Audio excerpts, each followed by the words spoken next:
Hey guys. Hey, Amit. Amit, how are you doing? Sorry, I kept those guys, all of you, waiting on the. I think Rishi said he was in a fundraiser, so I had to log in as Rishi to get all of you guys in. So sorry to keep you waiting. Afternoon, Seth. Yeah. Good afternoon, Mr. Seth. Good afternoon, Mr. Seth.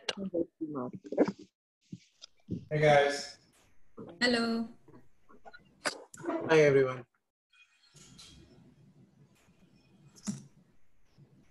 We have 56, so it looks like it's a quorum. We can get started. I just want to make sure I have all of my volunteers online. Ellie, Veda, Avi, Jenna. Yes. Yep. Here. I see Avi.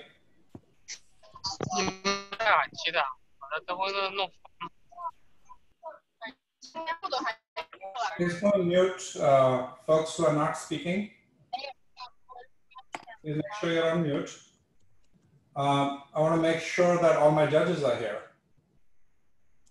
Hi, Ami. Sachin here. Hey, Sachin. Hey, this is Vivek. Hey, Amit. Vivek. Hey, Amit. This is Atul is here. Atul, Nishi. Hey, Amit. This is Nandit. I'm here. Nandit.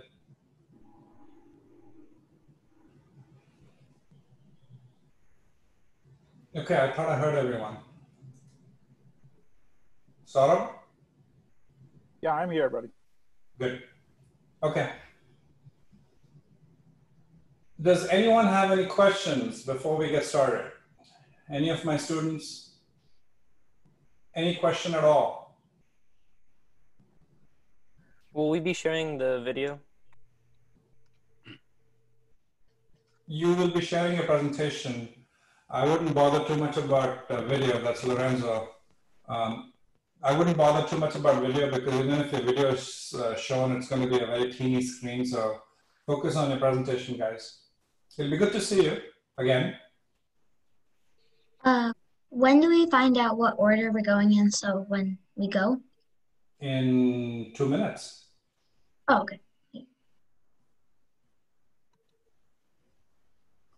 Okay. Just so that you guys know, I'm not going to be monitoring the chat, but my volunteers will be. So if you have any questions about order or such, post it on the chat. Avi is the master of ceremonies. Avi is going to make sure that this thing runs on time. He will get you guys prepared on who's going next. So he will be the guy, but I'm jumping. So first of all, welcome. Welcome to all of you to this Pitch Fest. Pitch Fest is a very exciting culmination of our boot camp. And this is the 10th week of the boot camp, and you guys have done a phenomenal job, all my students. You should feel really proud that of the 300 people that signed up, and with all the dropouts, you guys are at the finishing line. As you know, I have reviewed each of your presentations. We've done dry runs, and I'm super, super, super proud of each of you guys. You've just done a tremendous job. It makes me really proud, and my friends know this. I tell them all the time that you kids are just amazing. I was telling Vivek this earlier. I didn't even know how to spell entrepreneurship when I was your age. So you can't imagine how proud I am of you, how grateful I am that you guys spent time on this and have come to the finishing line. So again, can't start without that. Thank you. Secondly, Rishi is in a campaign fundraiser. You know how these political scenarios run. They are doing fundraisers every here and then. He said he will join, but he asked us to get started. So apologies on his behalf, but he will join. I'd like to kick off by extending a very special thank you to my volunteers, Jana, Ellie, Veda, Avi. As I mentioned, Avi is kind of the master of ceremonies. He's going to make sure that the agenda runs on time. Ellie is our timekeeper. And as you all know, and to reiterate, very importantly, you have 5 minutes to present with 1 minute warning at the 4-minute mark. So Ellie is going to make noises. I've asked her to make as loud a noise as she wants at the 4-minute mark to let you know that you have 1 minute left. And then at the 5th minute mark, we'll ask you to stop. We will then open it up to questions for the judges. The judges may or may not ask a question, but it also gives the judges the time to complete their scoring. And we'll talk about scoring in just 1 second. So that's Ellie and Avi. Veda is our master scorekeeper. So Veda makes sure that the scores are being tabulated in real time, that we are accumulating all the scores, and in real time we're maintaining a list of how your teams are doing. And so it's a very important job and a very tough job because quality is of big essence in making sure that the scores are being tabulated properly. On the scoring, the judges will score you on 5 criteria points. And let's jump to that right now, as you guys have all discussed, but it's good to rehash it. The judges will be scoring you on idea and problem, product and technology, business model, marketing and sales, and teamwork and presentation. If you remember, my pet peeves from the day 1 class, I had a few pet peeves. One of them was teamwork, teamwork, teamwork, I versus we, me versus ours. And the judges have been requested to clearly look at teamwork. And then the bonus aspect of social good, my other broken record, if you remember, always give back, because this earth has given us so much. And I hope each of you will give back consistently, as you should. So that's the judging criteria. I have to also mention Jana and her role. So Veda and Jana are going to team up on the scoring, but Jana will also help us managing various aspects between the presentations and making sure that the judges are, if the judges need help, Jana will provide that. Jana will kindly let us know if a judge has missed out. Say, my dear friend Nishi forgets to enter 1-line item. So Jana will kindly remind Nishi and me that, hey, stop, Nishi, please make sure you fill the numbers out before we move forward. So Jana's got an important role as well. Again, thank you so much to all my volunteers. The other deep gratitude I have is to this panel. And these folks have been so kind to me that they have stepped up for our community to help you all. These people are amazing gentlemen by themselves. I know them personally, but more than that, they are so accomplished people that you all should be thankful that you have the guidance of these people today. My dear friend, this is alphabetical order. So my dear friend Atul Chada and I go back a long way. He has done startups and sold startups, and now in a very hot startup himself as a CTO. He himself is an angel investor, has been a Thai charter member, sponsored by IBM previously, not anymore. And Atul has a unique patent. He's got multiple patents, but what I really admire about him is got this unique patent that actually has changed the world of databases forever in the database optimization space. So when anybody and everybody in the database space, whether it's Oracle or whoever, builds out a product and launches it, IBM gets royalty, and that's thanks to Atul's invention. It's just an amazing feat that he has had. Moving on to Nandit, I promised you guys that I will bring you a broad spectrum of investors to judge you. We talked about angel investors amongst Atul and Sachin and these guys. Chinu, Srinivas does angel, but Nandit's the PE kind of investor. If you remember our financial scores week 5, where we talked about the various kind of funding options for a startup, private equity is what Nandit does.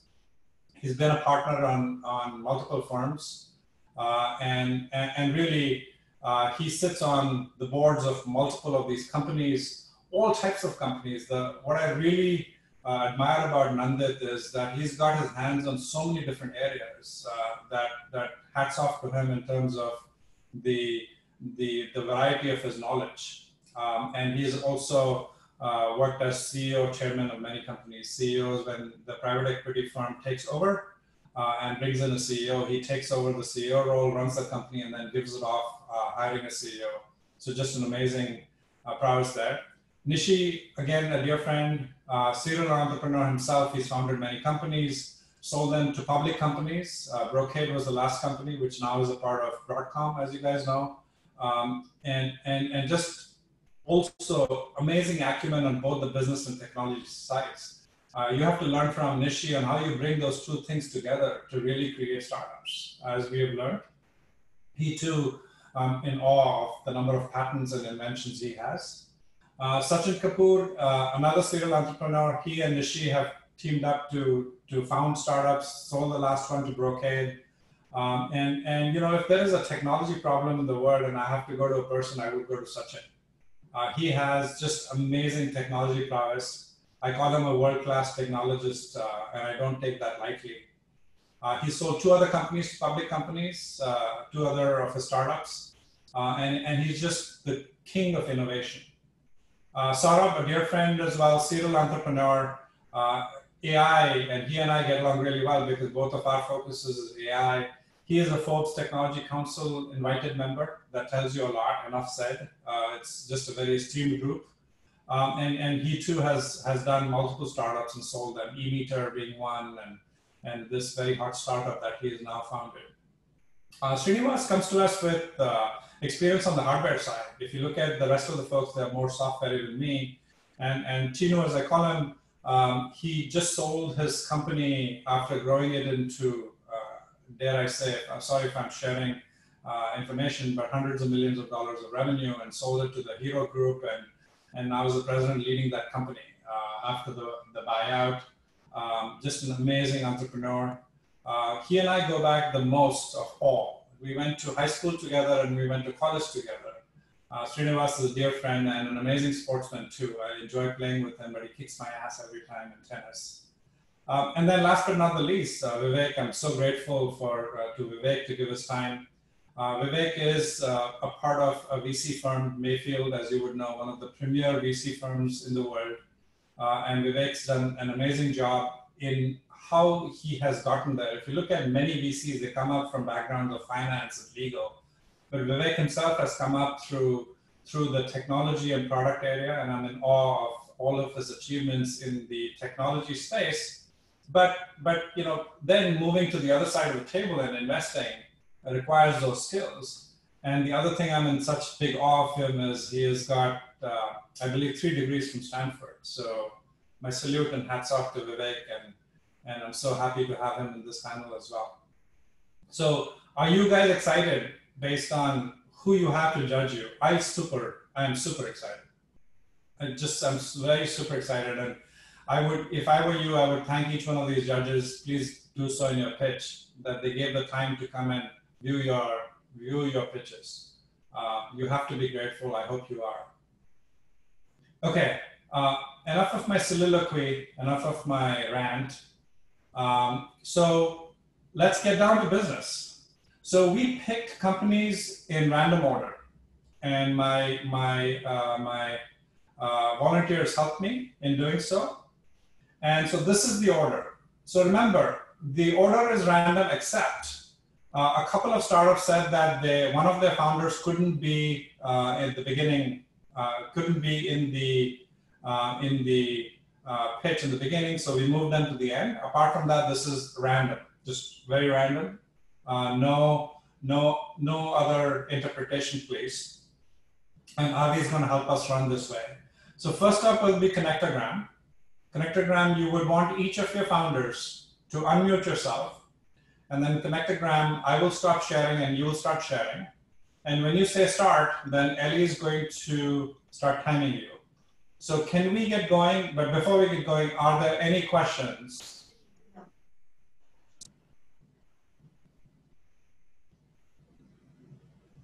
Any questions? No. Do any of my my judges friends want to add anything? This is Saurabh. I just want to say good luck to all. Thank you, Great. Sarah. Good luck. Thank you. And then to my volunteers, have I missed anything? You guys on top of things, have I missed anything that you want to overlay to the participants before we get going? I think you're Nope, good. I think you pretty much covered everything. I think a couple of people in the chat are asking if the recording will be shared. Yes. Okay. All of the recordings of all the classes are on YouTube on the Rishi Kumar for Congress channel. This one will be as well. Good luck to everyone. Thank you, Avi. Our Master of Ceremonies, Avi. Thank you very much. Avi is based in Georgia and is helping us remotely. Thank you, Avi, for your help. Okay, Ellie, are you ready with time? Yes. Okay, let's lock and load. Connectogram, tick. Stop sharing, take access, and let Ellie know when you're going to start.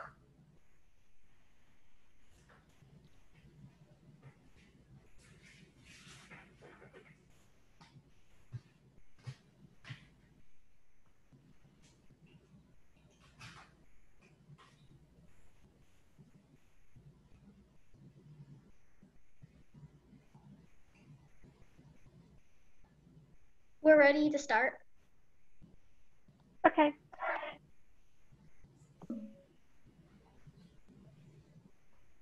Hi, my name is Anya.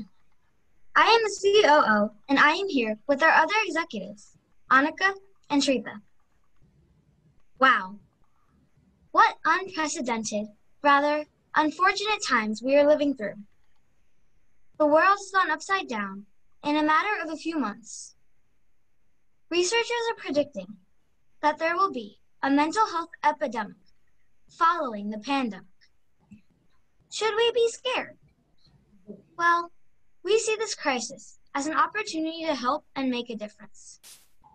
And that is why we are here today and seeking $80,000 for a platform to connect people who need help and support for mental health issues. What makes us unique is our ability to bring volunteers and professionals together through our app, Connectogram. We expect to be profitable in the third year of our operations in a huge potential market of approximately 35 million users in the US alone. Connectogram will connect seekers and providers of mental health therapy through our platform. We will offer both free and premium services. Our free service will consist of limited text messages and/or a 30-minute video session, but we'll have advertisements running. Our premium ad-free service will be subscription-based and is designed in such a way to provide users significant savings through the discounts they will receive from the paid therapists connecting through our app. Let's dive deep into our business model with our CFO, Annika. So how does Connectogram work? On one side will be the user who is looking for therapeutic help, and on the other side are providers and volunteers willing to offer their time and help to them. Let's say someone's looking for a form of alternative therapy such as music to help ease and soothe their mind, or dance and yoga to help improve their body movements. And there's also therapists and volunteers who are looking for new clients. That's where Connectogram comes in.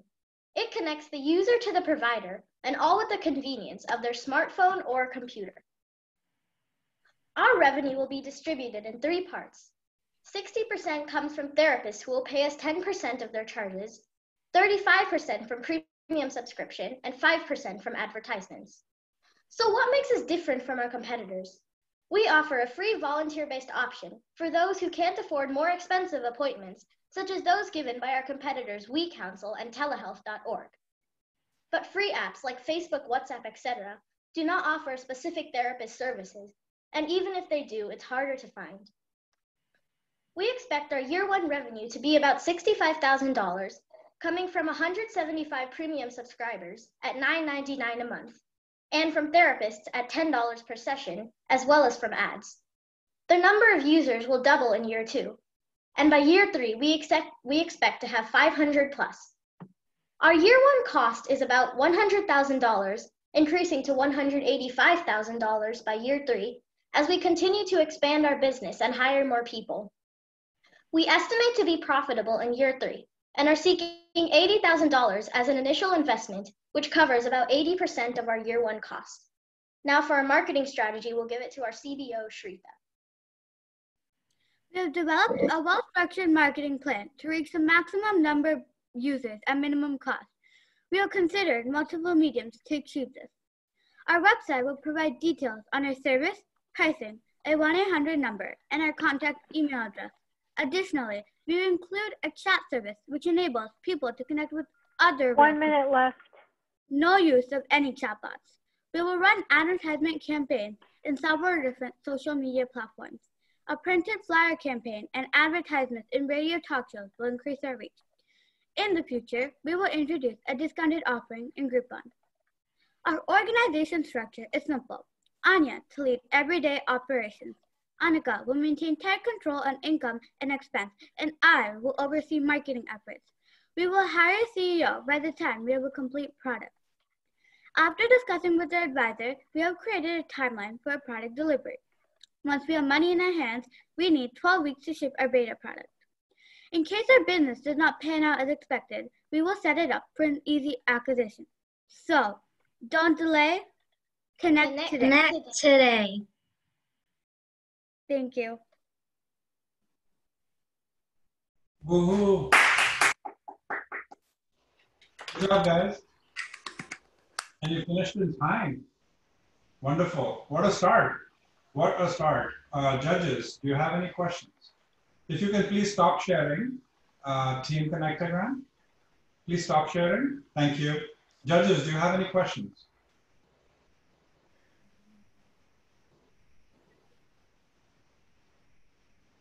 This is Nishi. I have a question on product and technology. Are you guys developing this from scratch, or are you using some open source to start with? So we'll hire our CTO, and yes, we're developing our product from scratch. Okay.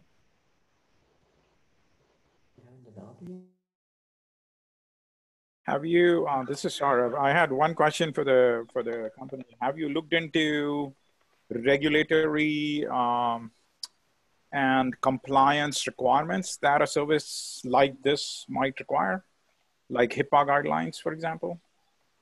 Yes, we have.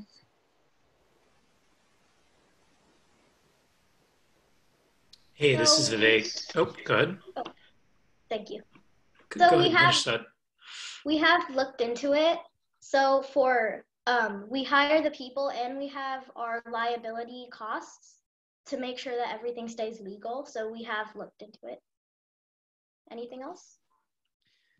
Yeah, quick question more on marketing and sales. Do you have an idea of, you're talking about ads and sort of how you in terms of differentiating from the competition, do you have a particular sort of vertical, the types of users you'd want to target first in terms of the types of services that you'd want to offer and to differentiate yourselves from the competition? Yes. So first of all, we want to start with therapy, because the users would mostly be people who have mental health issues, because those are the people who we want to help in this case. Can I add something? Yes. Thank you. And also, I think we're also targeting the older population because they're the people who usually tend to have more of these difficulties. Would you like to add?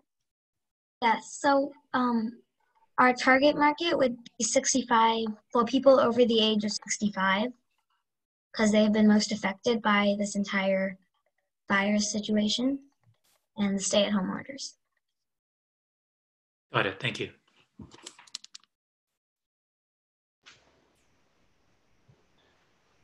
Okay, once Veda gives us the go-ahead, then Avi can call on the next speaker.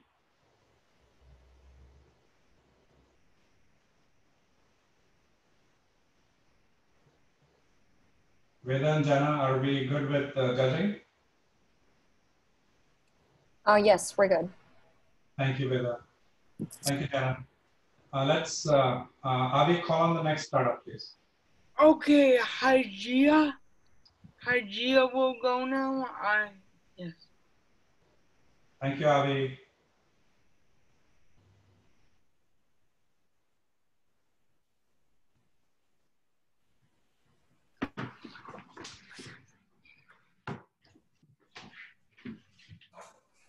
Hi everyone, my name is Sunshray.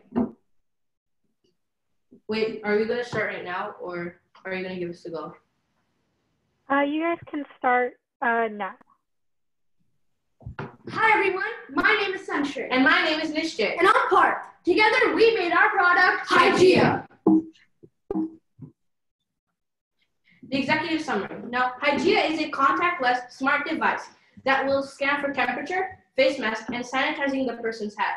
It will prevent spread of viruses such as COVID-19. The market size is a whopping $144 billion. Varied applications at stores, schools, offices, airports, etc. We'll be looking for $15,000 to develop 3 fully functional prototypes. Now, what's the problem? I am terrified when my mom and dad go to the grocery stores. Now, it is a necessity to go to grocery stores, but nobody keeps any sort of precaution, as you could see in this Costco picture. I'd always be thinking, does the person next to me have a high temperature? Is he actually wearing a mask?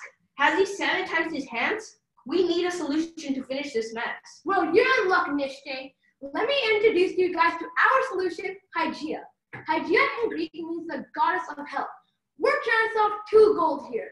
We want our product to be contactless and checking if the customer has a high body temperature, wearing a mask, and has been sanitized. Here's a picture of our MVP. I would love to see this product in live action. Well, here's our demo.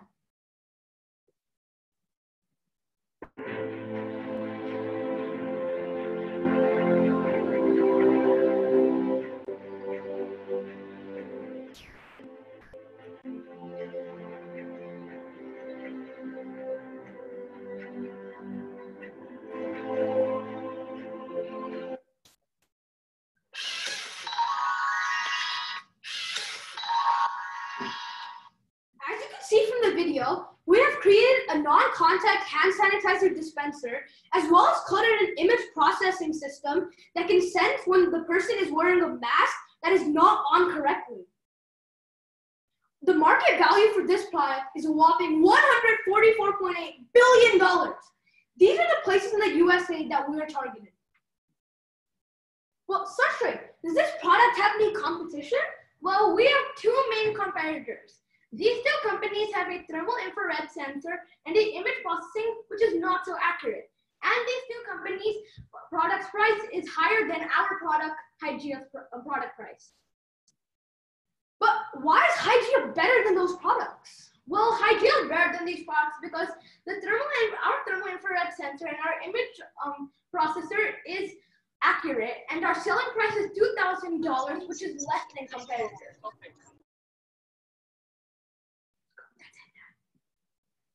Our product validation. We got validation from the 3 biggest retailers in the USA. We called the corporate office of these 3 stores in the USA, and they all really liked our product and said they would buy it if it was on the market. The cost is $935, and here's a breakdown of all the items that we were going to buy. The BMC. We're going to be selling to all public places, and of course, we're going to start with grocery stores. The cost is $935, and the selling price of Hygieia is $2,000. We're going to be using B2B marketing and selling, so business to business, and our profit from 1 unit sold is $847. Our financial projection. As you can see on the slide, there's a year-by-year breakdown and our 3-year summary. In 3 years, we plan to have sold 64,000 units with a total revenue of $107 million with a gross profit of $54 million. As you can see with the graph, our revenue will steadily increase throughout the 3 years. Okay, our status. We've built a prototype hand sanitizer dispenser, and we've made an image processing code as well. And on our timeline, on August 2020, left. Test initial prototype, and in November 2020, we'll introduce this to the market. This is our rockstar team. These roles are the best for our team because it hides our weaknesses and it displays our strengths so we can achieve our full potential. Now, judges, who wants to join me with making this environment a more healthy environment with our product, Hygeia? Thank you. Any questions? Good job, team Hygeia. If you can stop sharing, please, and then we'll go to questions from judges. So one question, what happens if, sorry, go ahead. Yeah, good idea, guys. So what's the feedback you got when you talked to Walmart and others about the price point? So they said that they really liked the product and said that if we have a prototype, they'd be willing to bring it in to some of their stores and test how it would work out. Yeah, and so we called like the corporate offices and we talked to the managers and all, and they told us about how they would want to see the prototype in action before they would like proceed to any other step. One question, what do you expect the action these stores would take once they see that somebody's not wearing a mask properly, for example, or missing, certain things that you are checking for? So right now, there's a person standing outside every store doing manually what we could do with this product. So that person is at risk of catching the virus. And like those frontline workers, we're trying to reopen our country. And I don't think we have to keep the people safe that are helping us do this. Yeah, so our robot would be placed outside of the entrance, and so then the customers would just be quickly scanned. It'll be like a 3-second job, and then they would just go inside. Thank you. For a Costco-like entrance, how many units would you need in terms of cameras or thermal scanners? Wait, I didn't understand your question. Can you say that again? For the supermarkets that you interviewed, for their entrances, how many units would you need to cover their entrance?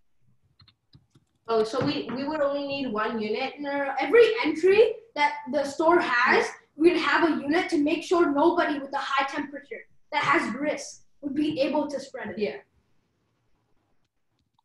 But it will be a function of volume, right? How many people are walking in, and do you have enough time to complete everybody who's entering? It would basically be the same. You know how when you walk into Costco, they take your Costco card and scan it. In that time, the machine would finish sanitizing you and checking your food. Got it. How did you choose the price that you arrived at with that certain profit margin? How did you choose that amount? The retailers that we talked to, we asked how much they would be willing to pay, and they gave us a rough estimate of $2,000. Okay. Any more questions? All right. Very good. Very quickly, we'll keep questions at the end to 1 or 2 in the interest of time. We have 13 teams and we want to get done by 5 for sure. So, so we'll take a quick pause because Rishi just joined us. Thank you, Rishi, for joining. As I mentioned to you, he apologized to us that he was running late in his fundraiser meeting. But Rishi, we've gotten started. Thank you for letting us start.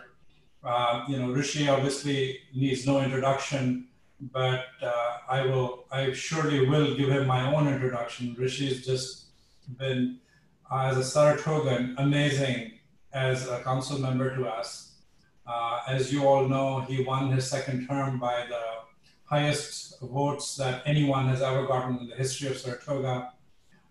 He has unseated the number 2 Republican that has always gone up against our 28-year term, Anna Eschu, who, by the way, I've been here 28 years, I've never met, never heard anything from her in terms of what her agenda is.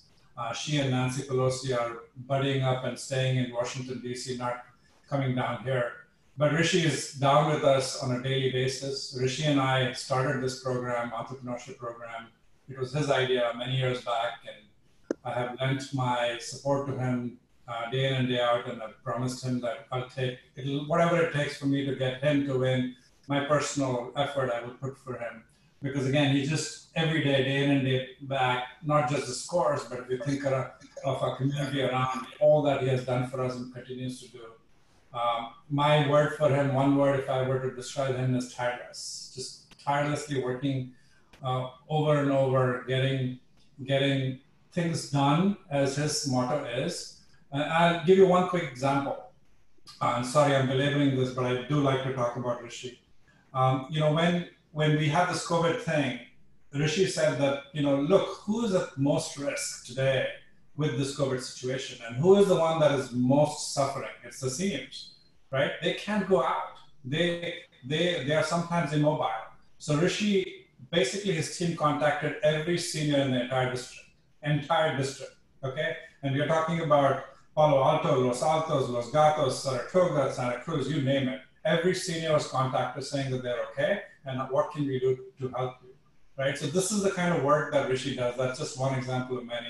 So I'm fortunate to be a part of his team and fortunate to volunteer all my time for the initiatives, just a small part of what he does. Rishi, please, if you'd like to say something.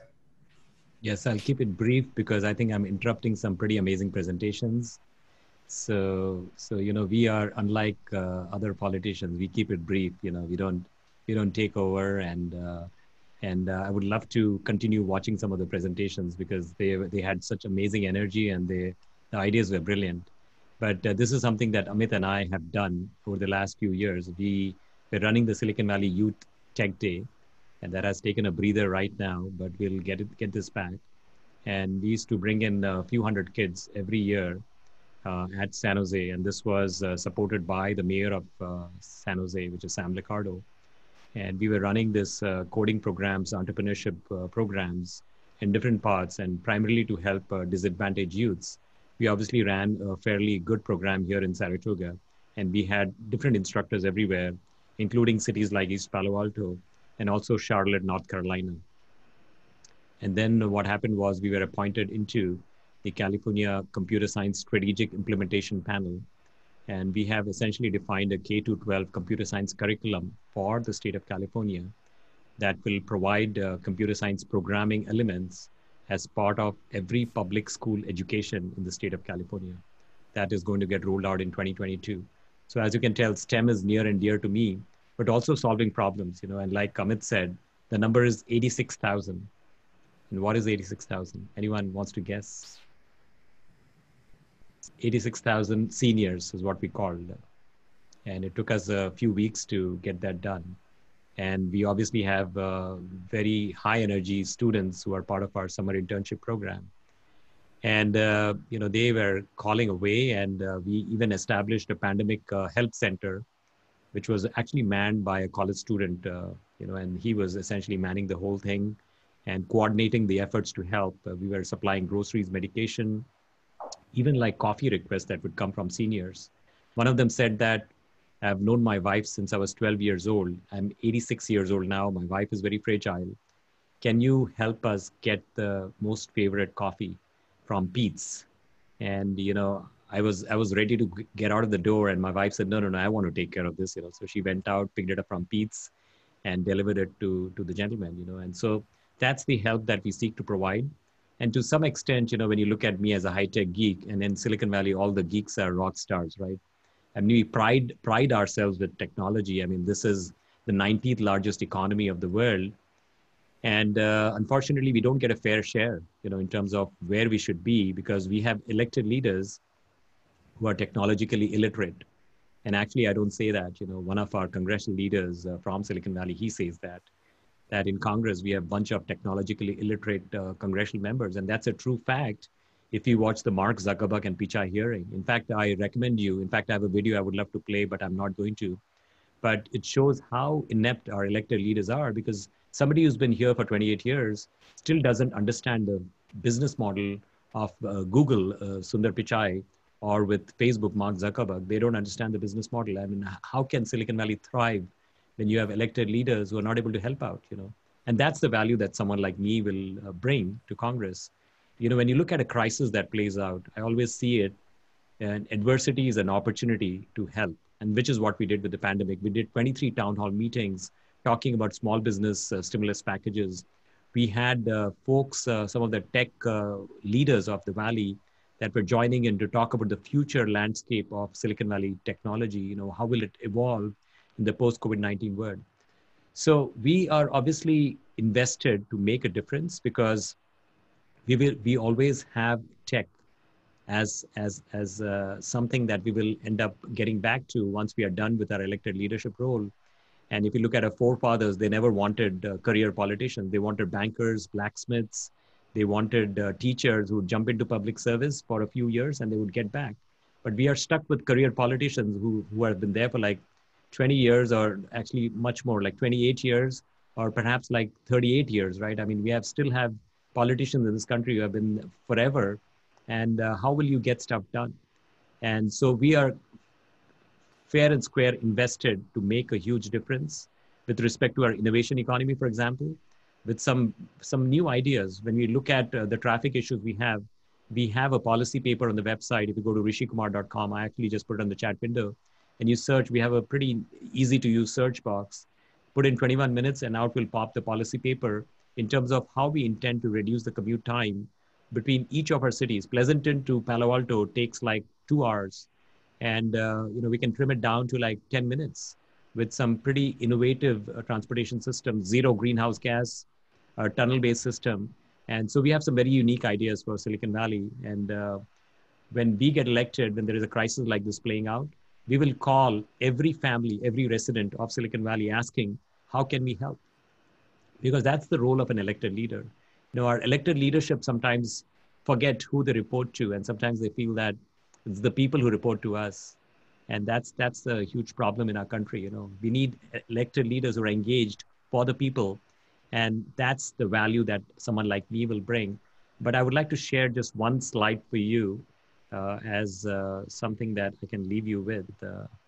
So let's see if I can quickly share my screen.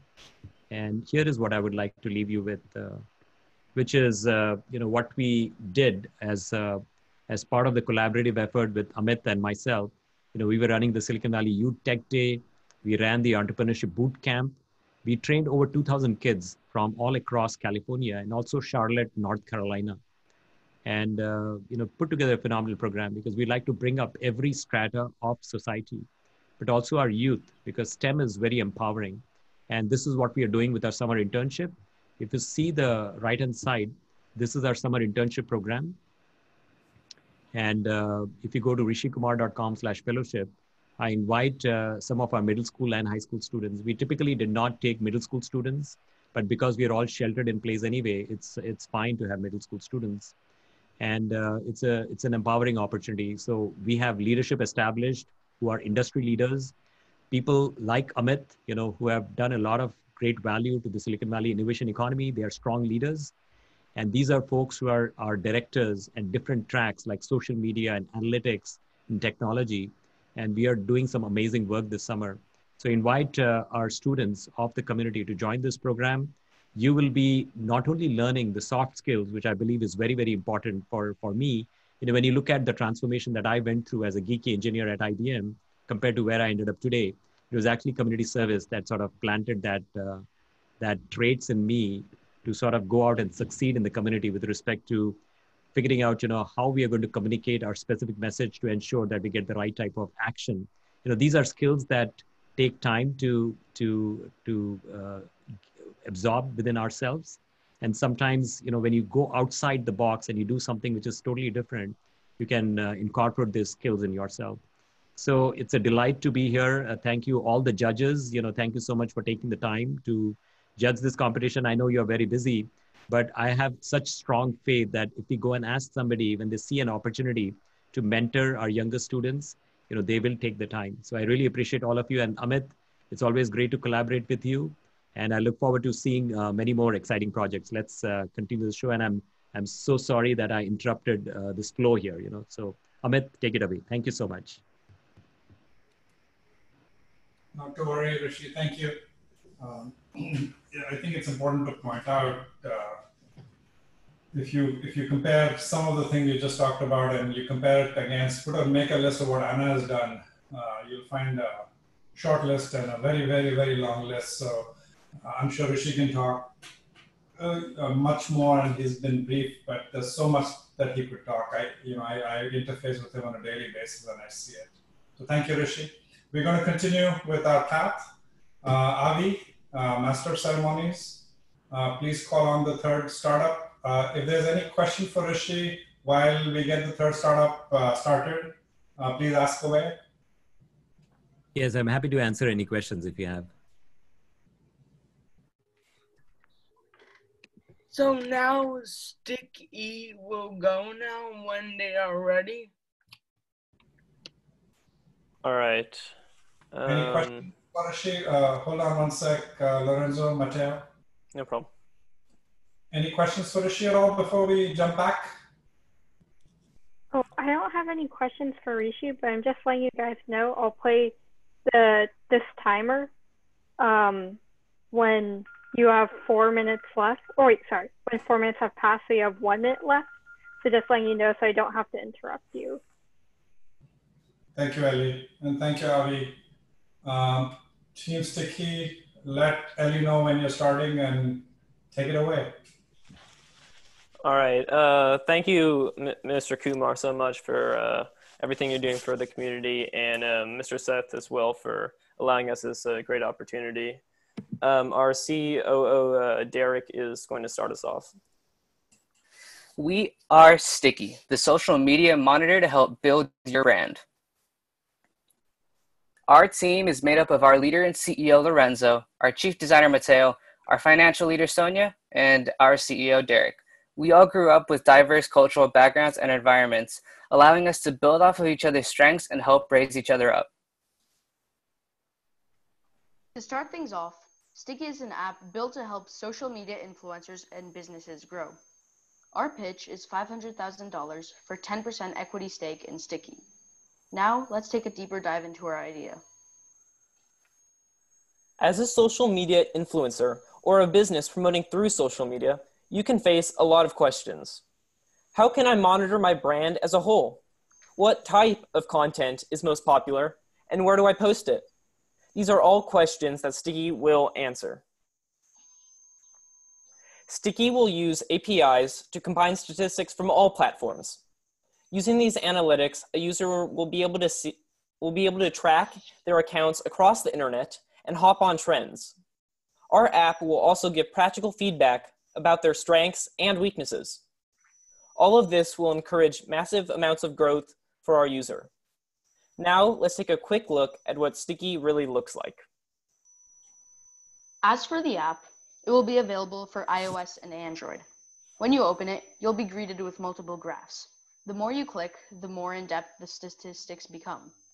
Also, if you click on According to Data, you'll be given suggestions on what you should do next with your social media based on the graphs. Now, let's head on to the business model.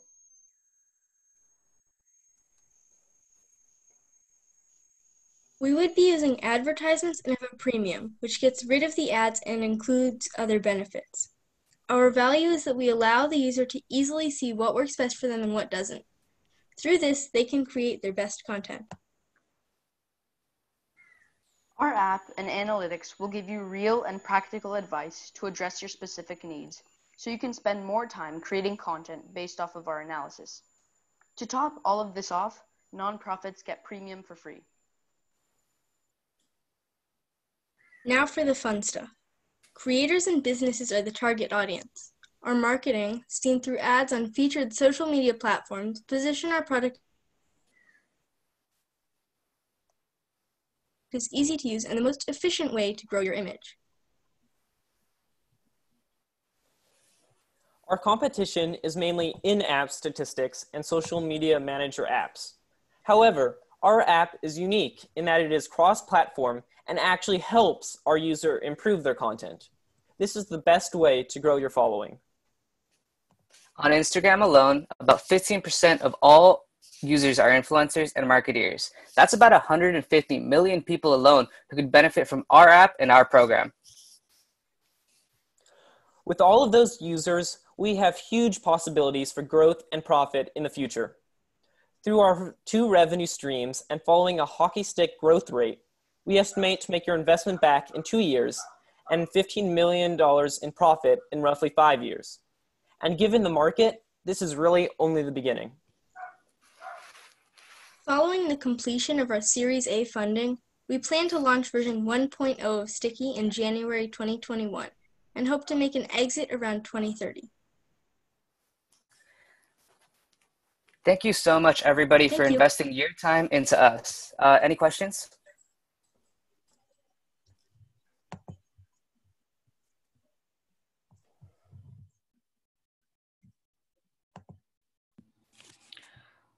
How are you guys better placed compared to your competition when there are others who are doing this? So what's your plan to sell your product? Well, so our competition, there is some apps that use analytics from your social medias, but mostly their purpose is to they allow you to schedule when your content uploads and that kind of stuff. But they don't actually tell you what time, for example, would be the best time to upload or what type of content you should be uploading. So they're not really helping you improve yourself as a creator. So that's what we're doing. Also, we have a cheaper product.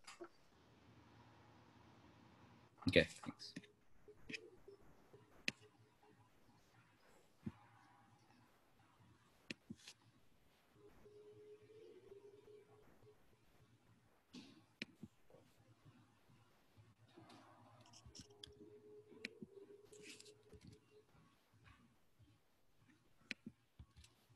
Is there any other questions?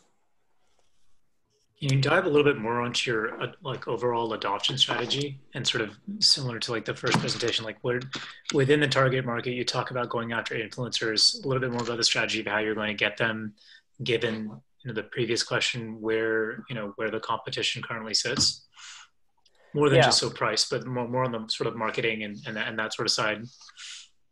Yeah, well, definitely one of the great things about our target audience is that they're super easily recognizable and can be easily reached since they're huge figures in social media. And so that's how we're going to try to get to them. Also, their life really revolves around their platform. So we can, they would want, they'd be able to see that our app exists if we promote correctly. Also, our value to them is that they buy our product and then they can create better content, which means they get more revenue as well. So yeah, that's our value to them. Got it. Thank you.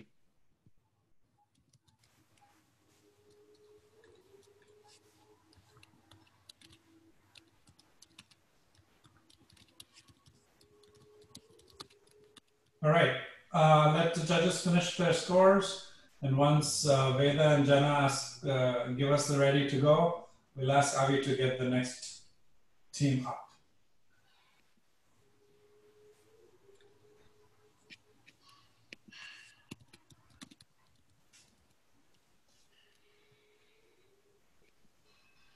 Are we good, Veda? Jana? Yes, we are good to go. Well, thank you, Veda. Thank you, Jana. Avi, take it away. So the next company to go is Sport to Fit. Thank you, Avi.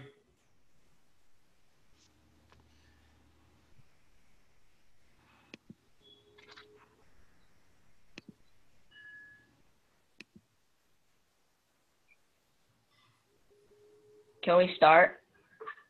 Whenever you're ready. Okay. Sport to Fit by Athletic Coders. So I am the CEO. My name is Yowie D, and I am a student from Rolling Hills. My name is Ben Gramai. I am the CTO, and I am a student from Moreland Middle School. So the next summary. So we are an app on virtual reality that gives you an immersive experience of exercising at home and competing with friends in different environments. So it is a simple app looking to take a share from the $5.28 billion market. So we are looking for around $60,000 that will make around $90,000 after the first year for 7% equity. Why should we do this now? Many people, including myself, are stuck in quarantine and feel the need to be lazy. Our new app will make exercising more fun and retain the same benefits as working out. So what's the problem? So we all know that driving cars can cause global warming, which is destroying our beloved environment. People also need to drive their cars to get to the gym so they can get fit for their own health. We believe that both of these are just as important. That's why we have our product. So our product will give you the feeling of being at a gym through virtual reality. It gives you a good workout, and you can customize it based on your needs, and you can get different backgrounds such as a forest or maybe a mountain hike.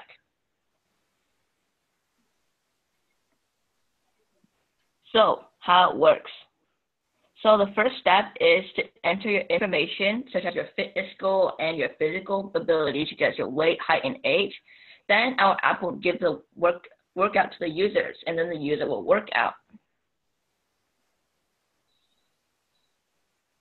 Our app will have no cost, so our revenue will come from ads and premium memberships. There are also customizations to visualize different places around the world, which will give people the immersive experience of working out in the outdoors.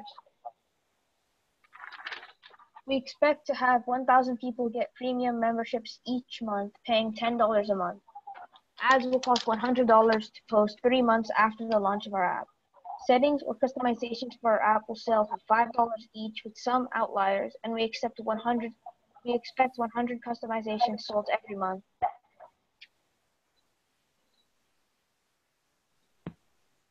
Our ideas that give us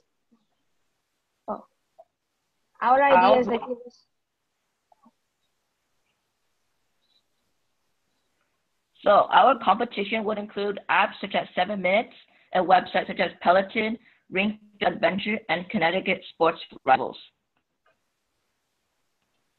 Our ideas that give us an advantage against the rest of the pack is that we have competitions against other people that will stimulate actual competitions in the real world, and our virtual reality app will virtualize a simulation of working out and competing all around the world. By January next year, we expect to finish the beta of our app and have testing in a few months, finish the testing, and make improvements. Soon it will be made public and we will start making money. And next year, in October, we will break even. Thank you. Any questions? Yeah, have you guys built any prototype? No, not yet.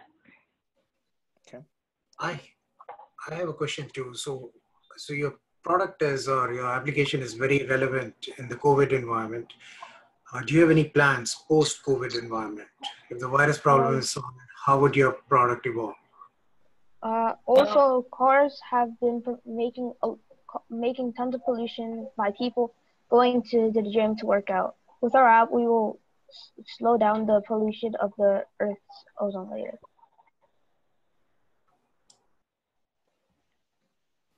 Okay. One question. What is the difference between your premium and basic membership? Premium will have no ads, and you will be able to customize your avatar with different places, and you'll be able to stimulate working out in the outdoors even more. Just to add on, you can also get exclusive workouts that you can only get through premium. Question, is the expectation that customers have a VR headset already, and that's the sort of part of the use case, or is that something you're planning on offering, or is that an add-on piece? Can they just do it with like a mobile phone in there and like AR through the mobile phone, or how does it exactly work? What's the requirements for the customer? Well, the customer needs to own a VR headset. Got it. Thank you. Well, one last question. How do you intend to take this to the market?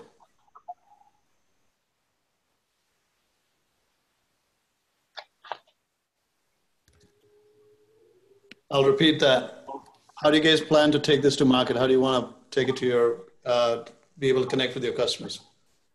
Oh, okay. So what we're planning to do is to put it on the market by through ads. Okay, thank you. Thanks, guys. Thank you.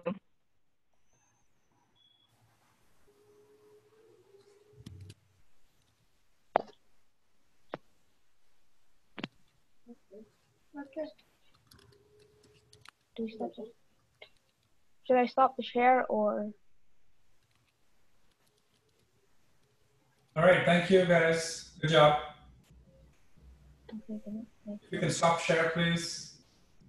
Team Sport to Fit.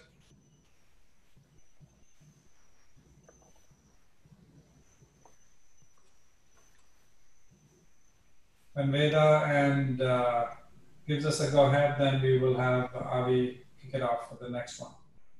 Yeah, we're just waiting for a couple more judges to input their scores. Meanwhile, if there are any revisions that any of the judges would like to make, I would request you to do them now so that I can update the final document. Veda spoke to the judges. They said that towards the end, they might go back and revisit a couple of scores and they let us know. All right. So we'll do a rerun towards the end. Just one sanity check. I'll help you with that. Thank you, Veda.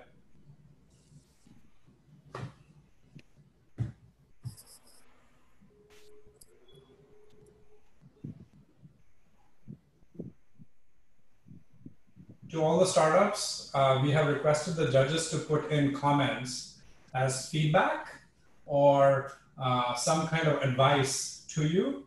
And the judges are being kind and I see them, they are entering it. And I'm thankful for that. And I will make sure to pass it on, or one of my volunteers will pass it on to you guys so that you get also direct feedback afterwards so that you can take your startup forward. I can tell you that's invaluable, just invaluable input from these judges. Thank you, judges. All right, are we good, Veda? Yes, we're good to go. Avi. All right, the next group is financial facilitators. Good luck.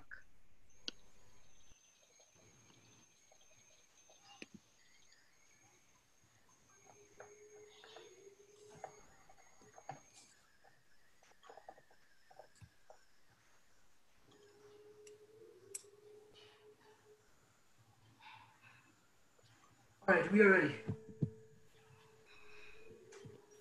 So we are the financial facilitators, the creators of the interactive financer. So I am Pradyum Balaji, the CEO and Chief of Marketing. I'm Sankal Baswani, and I'm the Chief Financial Officer and the Assistant of Information and Statistics. I'm Sanjeev Simha, I'm the CIO. I'm Andrew Zhang, I'm the CTO. And I'm Suraj Mehrotra, and I'm the CEO and Assistant Technology.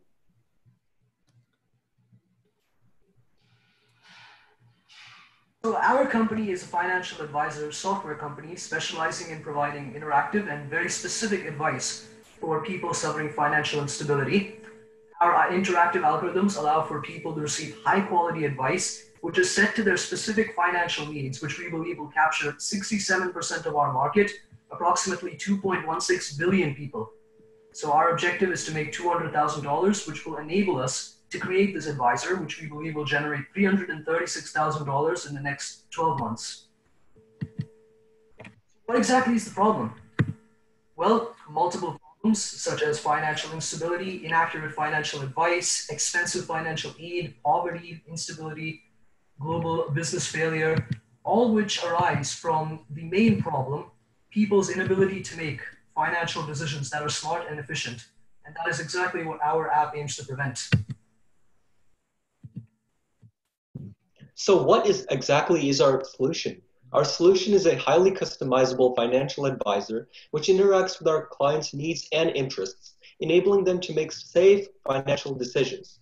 Our advice is based on our clients' specific financial conditions.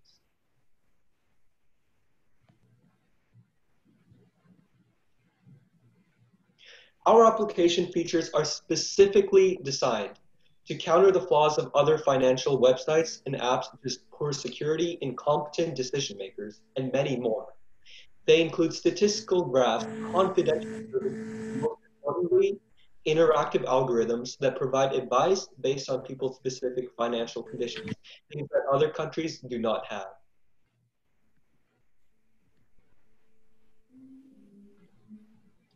The primary features of our app are multiple graphs, a way to seek financial help, and a way to keep track of all their income sources and expenses. Our app is focused on personalization so customers can get in touch with the financial advisor. We will have 3 graphs. The pie chart and bar graph will help visualize the customer's current financial condition with advice relating to that condition. And the line graph will show the customer their projected financial state based on our advice. Towards the end of the presentation, Sanjeev will present a spreadsheet which should give further insight into these features.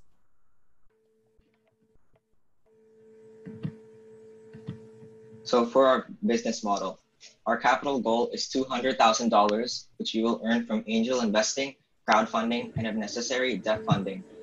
We will have a free trial to induce customer spending and to modify our app, and we aim for our app to become more helpful and functional. Our revenue will be earned from subscriptions affordable to all, in-app premium upgrades, and investments and sponsorships. Our expenses involve rent for offices, programming equipment, taxes, marketing, and many more.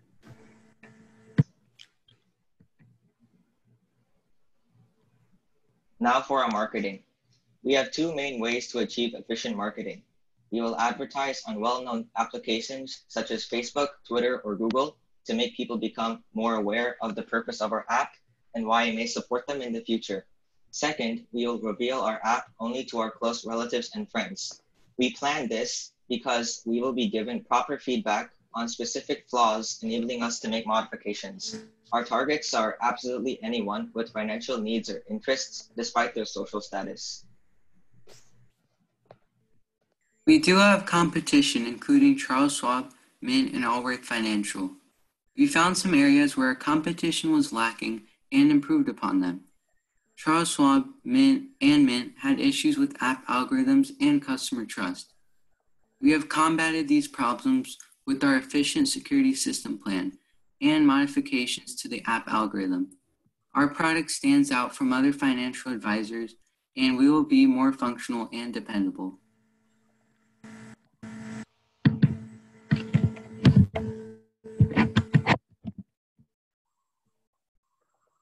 Our estimated profit is the result of our potential market size. Our expense amount will increase as our company grows over time. Thus, we hypothesize a larger amount of revenue by the next year, hence more sales. Based on demographics, we noticed that 2.1 billion customers are the market potential in our field. Therefore, the competition will be high. Thus, we will not earn millions in the first year, but the rewards will be excellent.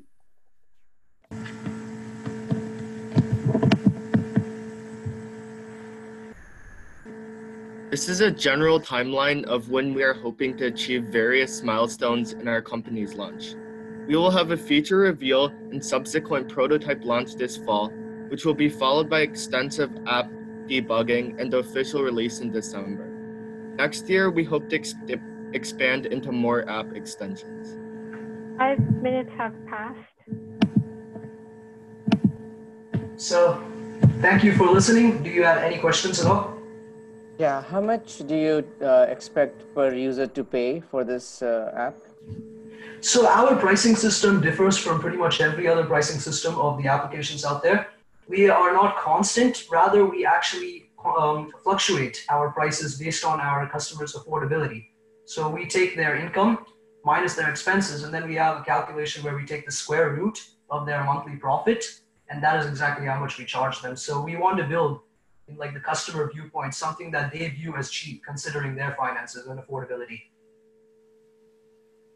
So in your projection for profit, that's the model you have taken to how you achieve profitability?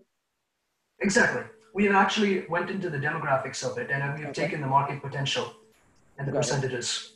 So initially you said that you will be taking it to close friends and relatives. And after that, would there be any targeting of any user, user base or any segment, or it will be generic?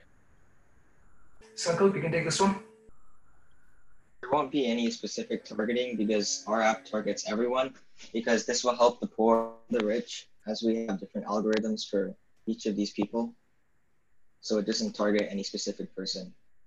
Okay, thank you. Hey, financial facilitators, this is Saurabh. It's not a question, but it is a comment. Because you will be dealing with financial data, especially personal financial data, I would advise you to very seriously look into security requirements that are needed for you to go live.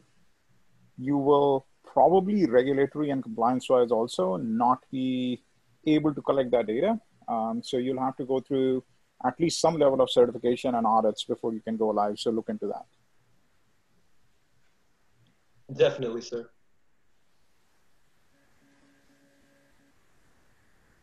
So any other questions? Good job, financial facilitators and Pradyum. Thank you. If you can stop your share, please, so that the next team can take on the share. Of course. Of course.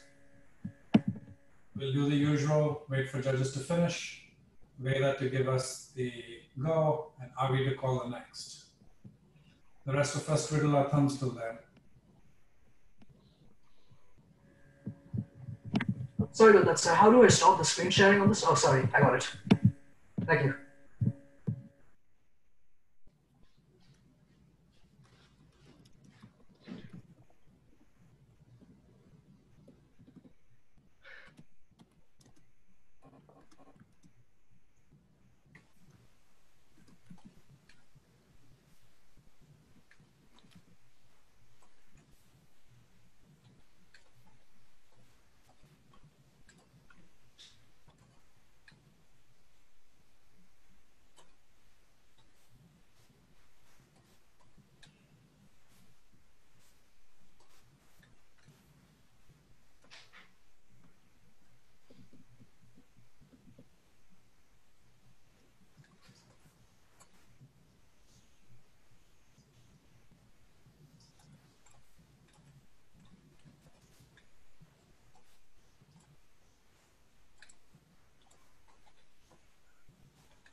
Are we good to go?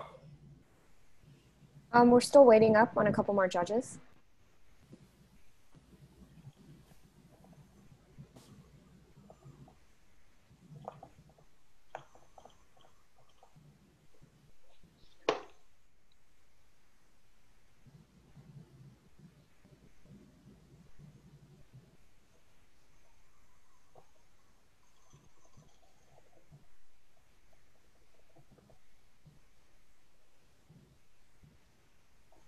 All right, we're good to go. All right, so now now pick guard will go. Pick guard will go now.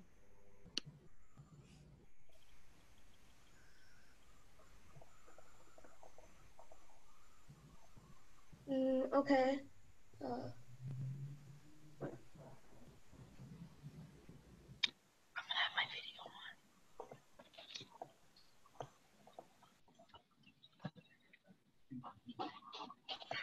Can you see my screen? Can you see my screen? Yes, yes we can see it now. Okay. So is everyone ready? Yep. I'm ready. Okay. When can we start? Whenever you're ready. Okay. So does anyone prepare for an emergency before going for a movie? Does anyone have a personalized earthquake alert. We are PickGuard, pictures that save lives.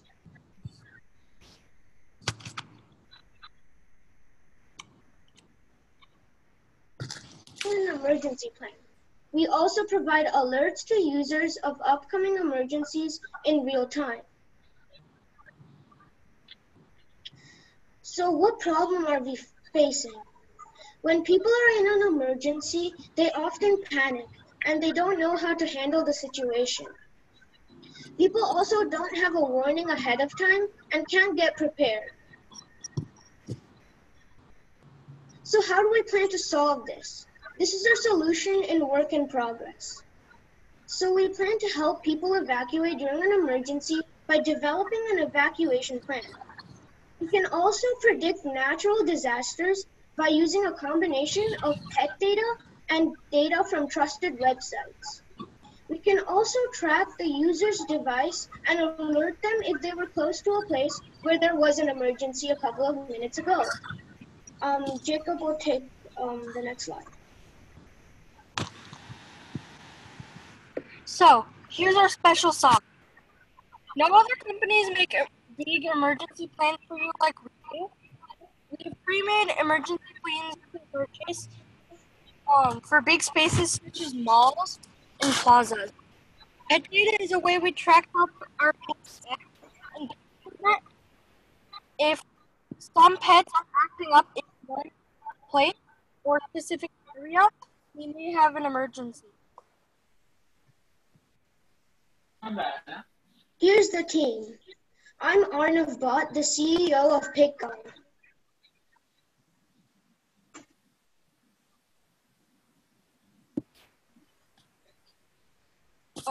Akshay Mahajan is our CTO, Aditya Mahajan is our CFO, and I'm Jacob Bay, the CTO.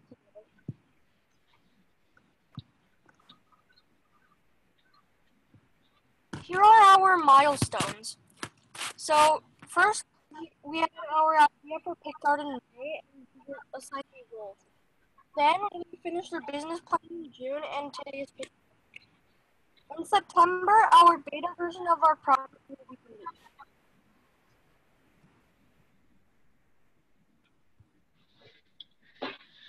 Our business model. The app will be charged at 99 cents per family per month, which includes emergency alerts on a regular basis. We allow up to 5 additional emergency plans, such as the mall, per month. Over 5 plans a month will be charged at 50 cents per emergency plan. The app will also be monetized via advertisement, targeted advertisements of emergency supplies and such. This is our financial model. As you can see, we start out year 1 with 5,000 and keep doubling each year. The first year we'll have a little bit of loss, but then we'll keep growing exponentially.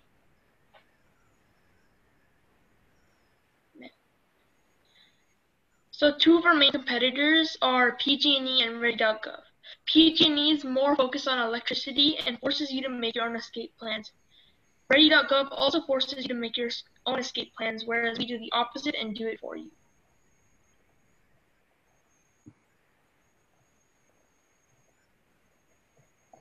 Executive summary. PickGuard is an interactive app that tracks your device and specializes in making emergency plans for anyone who needs guidance in evacuating. PickGuard will also provide alerts in advance of a natural disaster. We will be looking to raise $10,000 to help us build the app and establish our company, and then we will generate profits from year 2 onwards. Any questions? Yeah, how do you make it personalized plans? Do you call the person or interact with them, or do they enter their own information? And if they enter their own information, how's that different than Ready.gov type of experience?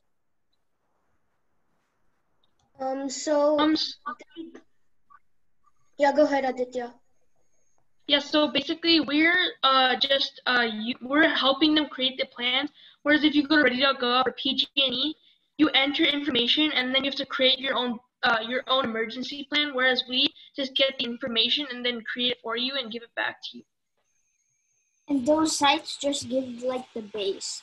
They don't. So one of you or some person would be behind the scene working out a plan for each client? Actually, there's a program too which checks for like natural disaster prediction. So how do you get input into your system about the emergency, and how do you test for the completeness of your solution, that the plans are complete? What's your testing plan for that? For natural disasters, we track like the pets, and we also track the data from the trusted websites. So there's a program which checks both of them. So it just keeps giving the data.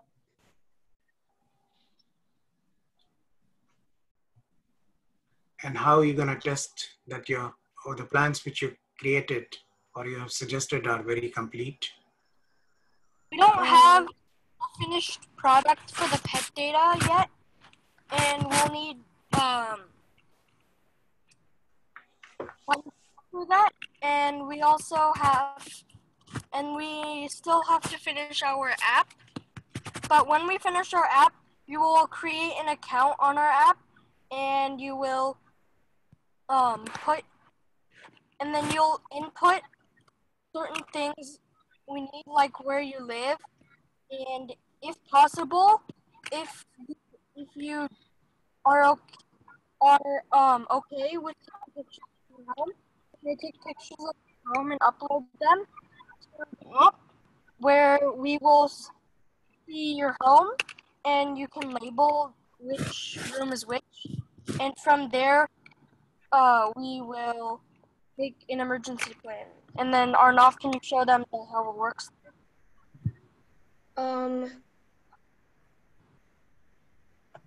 So what do you mean by how it works? The next slide after. Oh, okay. So here's the more in-depth plan of how it works. And then for the first step, you can do what I said and upload pictures of your home, or input the address, or draw a map of your home, just so that we know where all the furniture is, and we can note that in your emergency plan. So just a quick question, clarification. Are you looking at this as a one-time solution, as in emergency plan is developed for your house or whatever evacuation plan, but why would somebody need it on a recurring basis?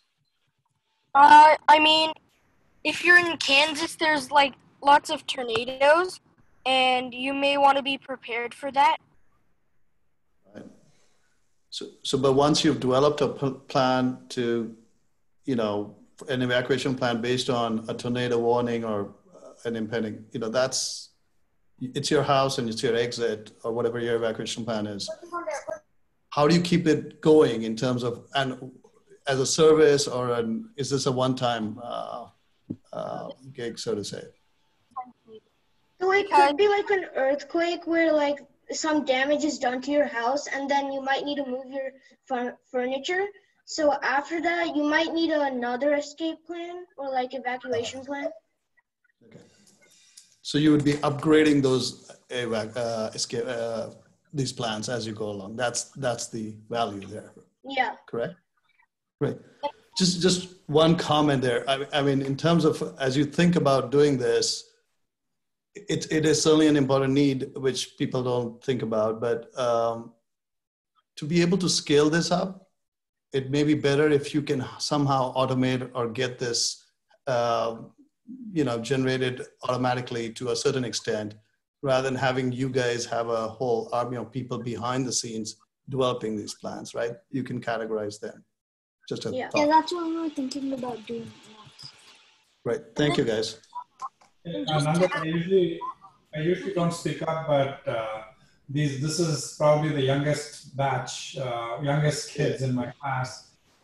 Their idea is also for when you have to, suppose you're going to the mall, suppose you're visiting a relative, suppose you are going to the movies. So their idea is also there's a recurring model there that allows you up to 5 free per month, and they covered it in the previous slide, 5 free per month, where you get those plans based on where you're going. So there is a recurring aspect to it. Got it. Great. Thanks.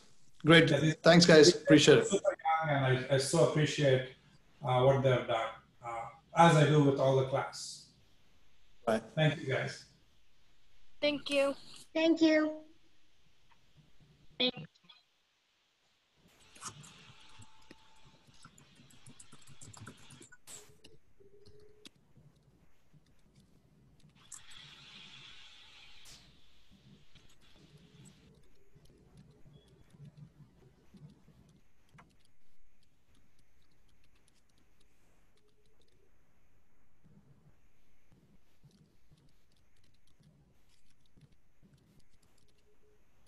Yeah, we're good to go.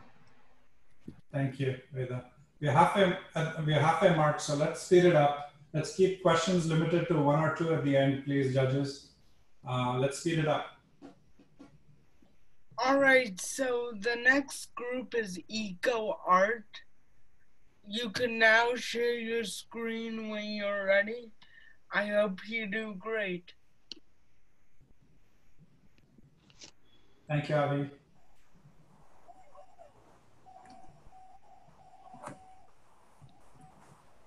Our startup is EcoArt. My name is Srem, and I'm the CEO.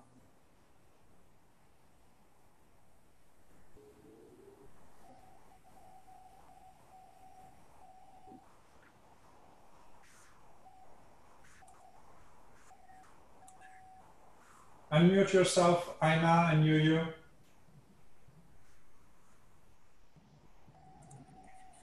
Aina?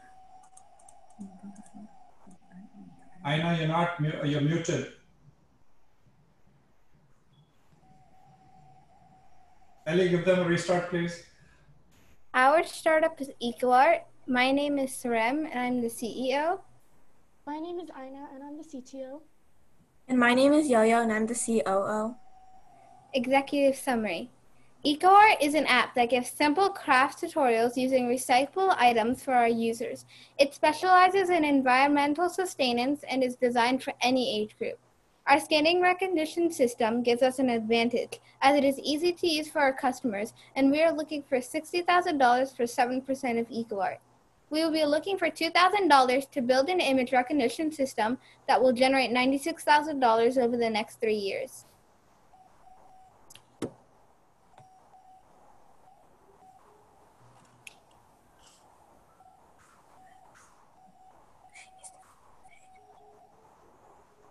The problem.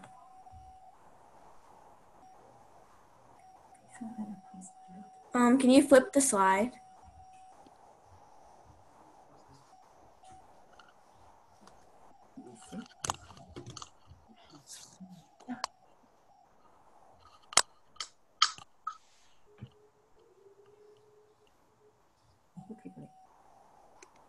I'm not sharing this.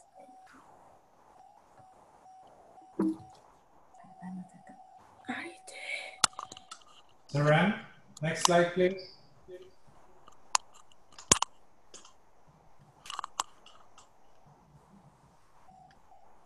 Looks like we're having technical difficulties. Saran seems to have gone in mute mode. Maybe her computer kicked her out or something. Should we do this EcoArt that we come back to you and we move to the next one? Yeah. Can you do that? Yeah. I know you guys are having technical difficulties. Judges, please don't underscore them for that. Let's move to the next one, Avi. We'll come back to EcoArt. Sorry about that. So now Cookmaster will go. Sorry about no notice.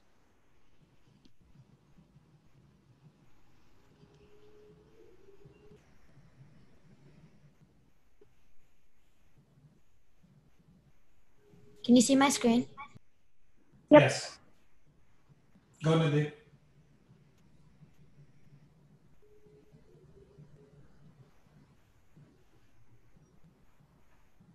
This is Cookmasters by Rishi and Neely. So who's in our team? I am the CEO and Nidhi is the Chief Marketing Officer. So what's our problem? Sometimes people have a bunch of random ingredients in the house and don't know how to make a meal out of them. We want to help them so these ingredients don't end up in the trash. So what would we do? In our app and website, adults would learn basic cooking skills as well as things that they can make with ingredients lying around. Basically, they would send a photo of their random ingredients and we would give them a recipe on what to cook. We both love to cook and are currently learning from our parents. We would also do the same thing on our app. Our secret sauce. Since we see our parents cook every day, we have a good sense of what you can make with certain ingredients. Also, other apps just have recipes of what to cook, but we also have videos of us doing the recipe and a random ingredient section. Plus, most other sites don't have every food, but we'll have every food possible. We will have both a website and an app for people who don't have either a phone or a laptop. So what will customers see? When they click the website, they will see some videos on common cooking desserts like cakes and pizza, but there will also be a place to post a photo of all the random ingredients you have. And they will get a cooking recipe and video of this. On the app, we will have the same thing. So our business plan. So who would be our customers? Our customers would be adults who are trying to cook for their family. Anyone older or younger is also welcome. How would we make money? So we would have 2 memberships. The first membership would mainly be for the random ingredient section. And it would be free for up to 3 ingredients, and then above that would cost $1.50 per ingredient. The premium membership would charge $80 a year, and we're targeting to get 200 customers in the first year. We'd also gain some money from ads. So this is our finances. In the first year, we expect we will lose some money from ads, but we expect 100 people to join membership 1 and 150 to join membership 2. We expect a total of $10,000. In our second year, we still expect a loss of ads, but we expect more people to join our memberships and get $20,000. In our third year, we will get our first gain of ads and get $25,000, and in our fourth year, we will get nearly $40,000. So who is our competition? There's an app and website called Dinner Spinner, which is the same idea as us, but what we have unique is that we'll take videos of us doing the meals so people can understand better. Also, our website will show every type of food possible. So this is our timeline. Today, we will have our business plan fully completed. About 2 months from now, we will have our website completed, and 4 months from now, our app will be completed.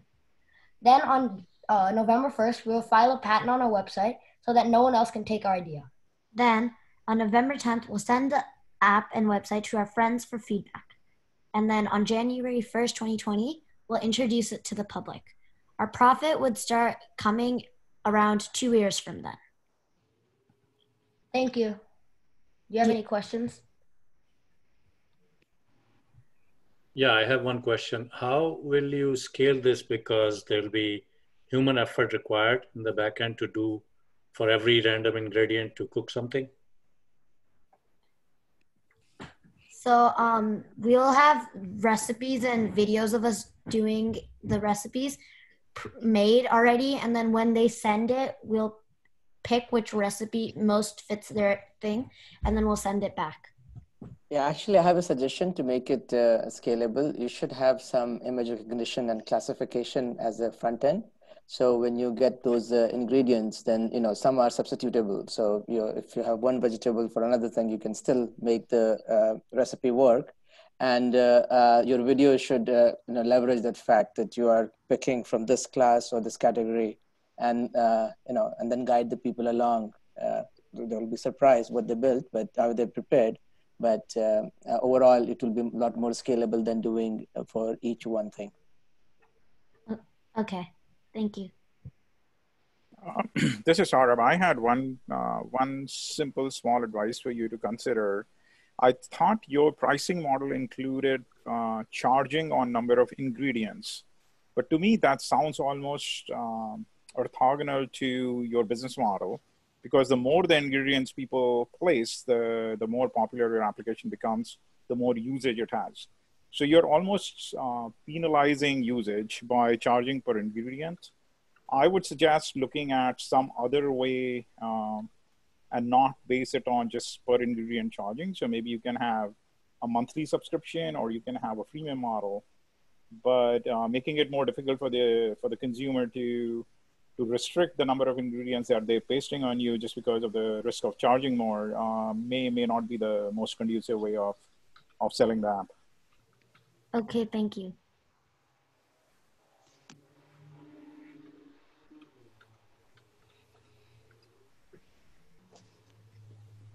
All right. Good job, guys. Cookmasters.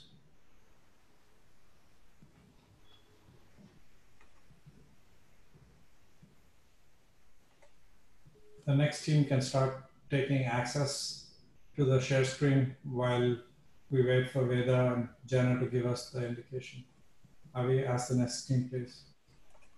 All right, Educat 3D could go now. Good luck. Please wait till Veda gives you the go. Okay. Start your share screen so that we have overcome technical issues in the meanwhile. Yeah.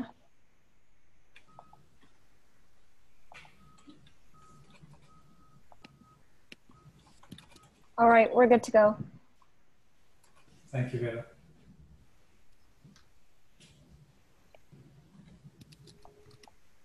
Oh.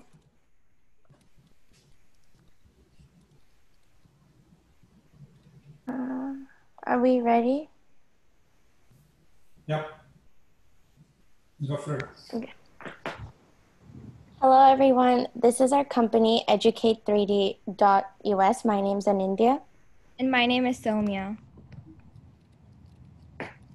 So our company's goal is to get elementary school students interested in STEM. We will be providing all the materials necessary for this class. We are looking for $25,000 for 2 years, and we want to generate a 39% profit per school per year.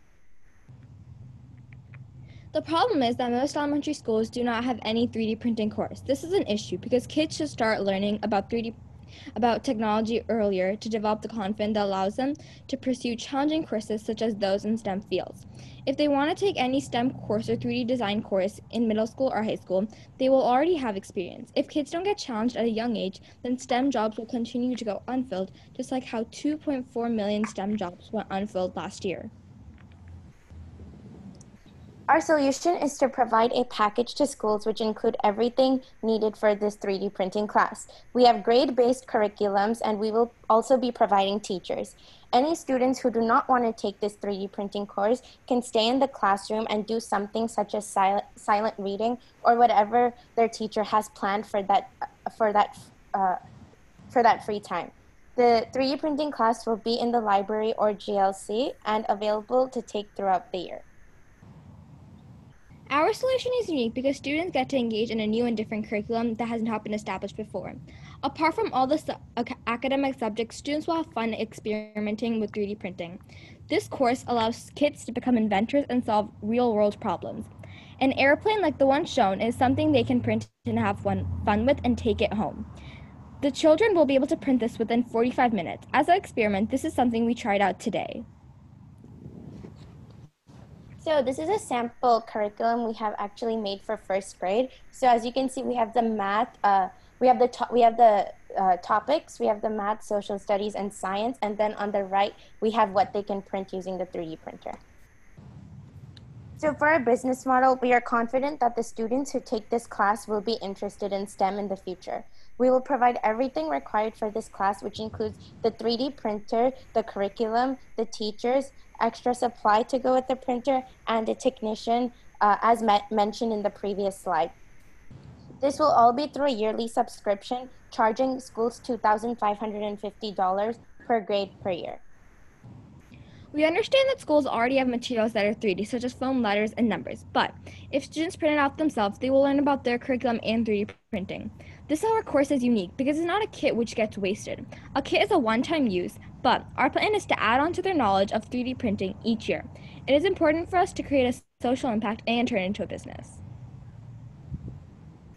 So we are going to market through social media, like opening a new Instagram or Facebook account and posting what the students will be doing in regards to our 3D printing class. We will also get permission from schools to go put our flyers up, or we can even ask the teachers to hand them out to the students in class. We can even go to the schools, talk about this in their auditorium, and talk about this opportunity and what they will be doing. And if in the future we are going to work with companies like Tinkercad, we can always have them advertise for us too. Our biggest competition is Maker's Empire. Maker's Empire is leaving a big gap in the market with regards to instructor-led curriculums and have close collaborations with school districts. We both provide our packages in yearly subscriptions. We may seem expensive, but we provide 5 printers for 5 grades, and after the first grade, the cost will decrease by $1,000 per school because they won't have to pay for the printers anymore. Since they don't have any teachers, they're a little cheaper than us, but remember, we are providing for the whole school. A teacher is very important because they have the most knowledge on this topic. We also provide technicians, which is important in case something were to happen to them. 1 minute left. The biggest difference between us and them is that we care about the social impact. They are doing everything online, wanting to make a business out of it, but we want to work closely with the students and not online. So this is the team. My name's Anindya and my partner Somya. And some of the holes that we have is that we're going to need teachers, technicians, and sponsors. This is the final projection. For the first 2 years, we will be charging less because those schools will be our pilot run. From the second or third year onwards, our goal is to charge fees for the classes. We have not decided what the fees are going to be.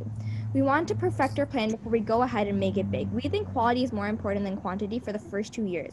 We want to get feedback from students, teachers, and parents. And this is our status and timeline. So it's gonna be about 10 weeks. And each phase is going to take about 2 weeks. So we have the 5 phases, and then we will launch it on the 5th phase. Thank you. Any questions? So will you be giving the 3D printer kits for free and just charge on a subscription basis?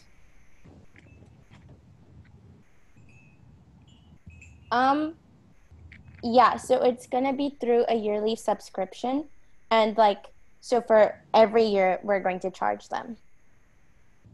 Okay, but the initial kit is the initial kit itself is free. You just give it away to them.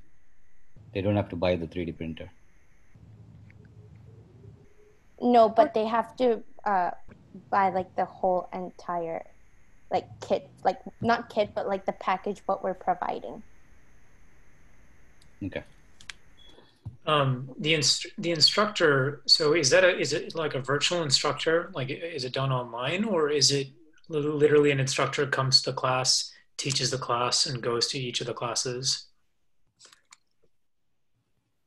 It's going to be a literal instructor that goes to the classes and teaches them.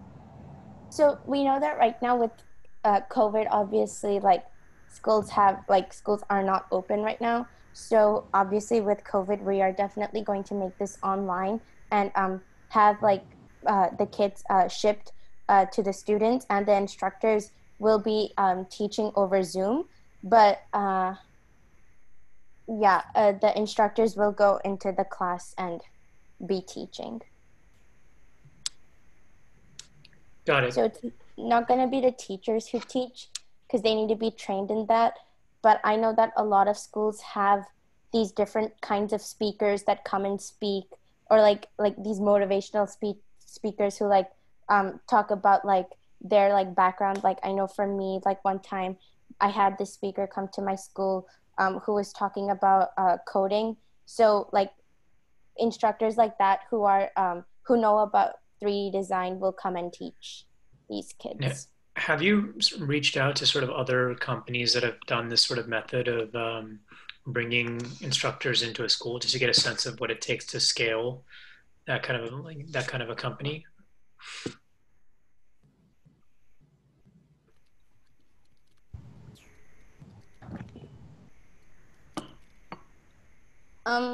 So Maker's Empire is our competition, but the thing is that they don't provide an instructor, and we haven't reached out to any company because they are similar. Maker's Empire is similar to us, but they don't provide an instructor. They provide videos online. So I think that we're the first ones to be doing this. So the instructor's cost is built into your business model? Yeah. Yeah. And the charge that you're showing per semester, is that per student, or how's that factoring in? Grade. We're gonna have everyone that wants to sign up from each grade and take them into a big room and teach them all as one. But the cost that we've written is for per grade. Also, just quickly, I wanted to show. Oh yeah. So I can turn on my camera, and I actually printed out this 3D airplane, this prototype, which took only around 45 minutes. So it's something that the kids can have fun with. They can take it home. They can color it. They can play with it. They can even launch it with a rubber band. And if they print out something like this, it'll be really helpful for them to learn. Obviously, there are things like these in stores and stuff, but if they print it out, they will be able to think about it. It'll teach them.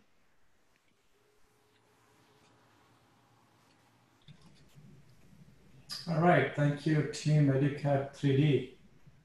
Thank you for that demo at the end as well. I'm not sure how many people saw the video stream instead of the presentation, but we were being shown that aeroplane. Anyway, let's move to the next one, get them prepared while we and wait for the indication from Veda.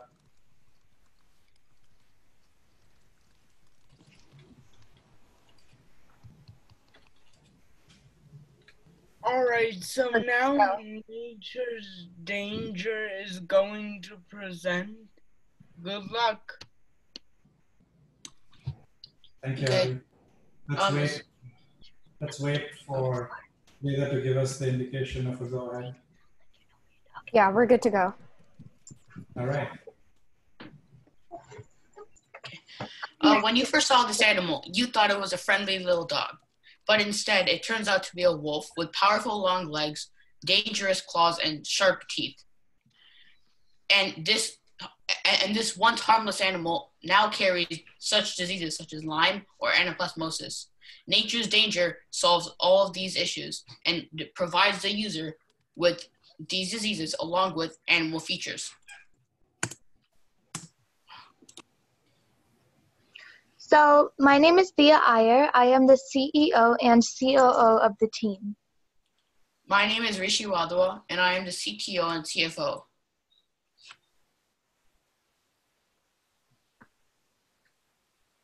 I think.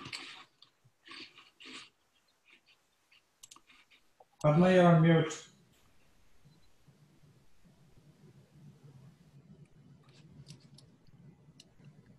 She's not here anymore. I think she said that she was having technical difficulties. Let me Slack her quickly, sorry. I'm gonna stop sharing 1 second.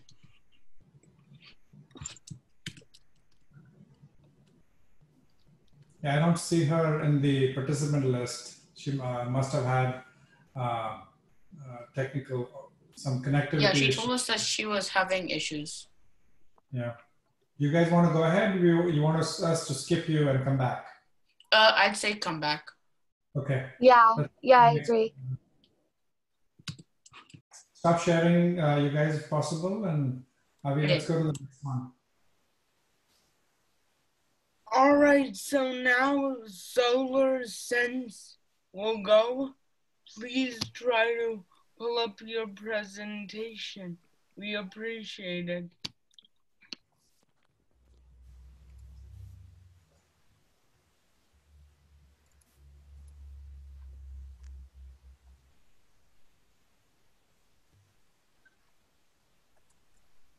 Solar Sense. Krish, Arav, Abhinav. Yeah, he's coming.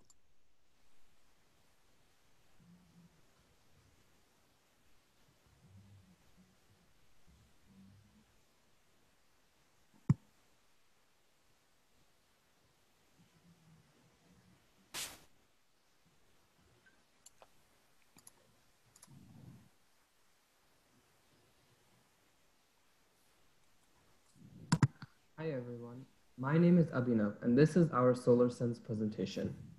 SolarSense team consists of Krish Jurani, Arav Bhatt and Abhinav Sethuraman, and we are all founders of the company and hold an equal share. In the company, Krish will handle product design, Abhinav will handle advertising and marketing, and Arav will handle the sales. We will hire additional people to assist or help with the development, testing, and marketing activities.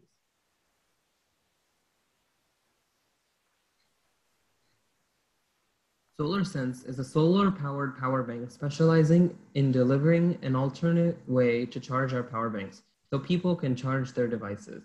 Our solar-powered power bank, which can charge an artificial light, gives us a big competitive advantage that will capture the attention of people who travel of this global power bank market. Our mission is to deliver a one-of-a-kind, portable, and environmentally friendly power bank, which allows people to charge their devices efficiently.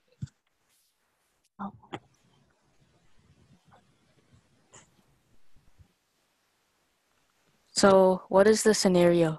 Meet Joe. He went camping one day and realized his phone was discharged, so he decided that he was going to use his power bank, but he found out that he forgot to charge his power banks last night, and now Joe has no way to charge his phone. The problem. According to travelabout.com, over 60% of people who go on road trips, camping, or when at airports require charging their devices for communication, navigation, or for office work, and etc. That is over 190 million people. Because of doing those things, their devices will run out of battery. To charge them, they'll use power banks, which will also run out of battery doing that. This will keep happening until all the power banks are discharged and also the devices. So what is the solution? The solution is SolarSense. For example, your device is discharged. You connect it to SolarSense power bank, and if the power bank's charging is turned on, it will start recharging itself when it reaches below 100%. It will use the surrounding direct or artificial light of source charge until it charges back up to 100% again. Prototype. This is a prototype of our product. SolarSense is a portable power bank which can be charged electrically and with solar power. This includes direct, indirect sunlight, or any form of light, and an example is a light bulb. And it has multiple USB ports. This includes USB Type-A, micro USB Type-B, and USB Type-C, so you can charge multiple devices at once. SolarSense will be made of waterproof and shockproof aluminum.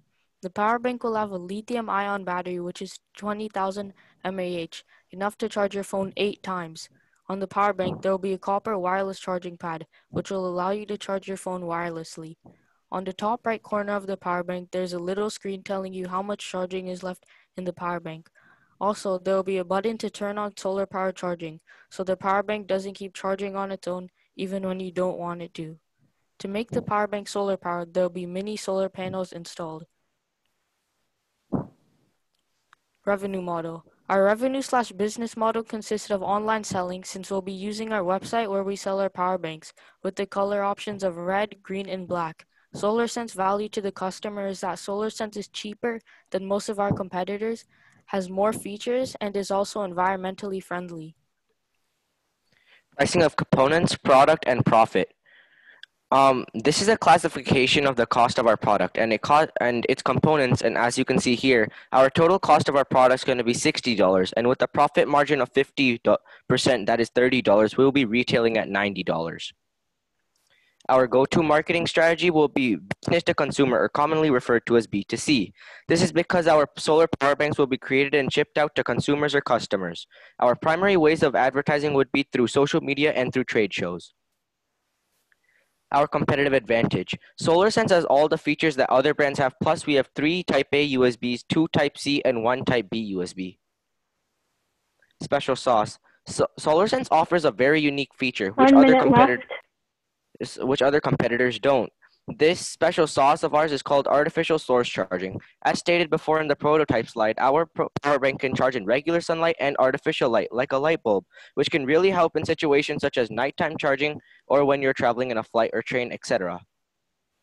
To summarize, we are projecting a growth of around 100% quarter over quarter in revenue and almost a growth of 100% year by year.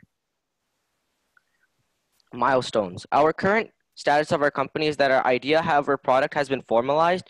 The product has been designed, but our product hasn't been created / made yet. Our goals for the future in the time span of 3 to 4 months is to make the prototype, launch our product, create a marketing campaign, and finally create our advertisements. Thanks for listening. Any questions?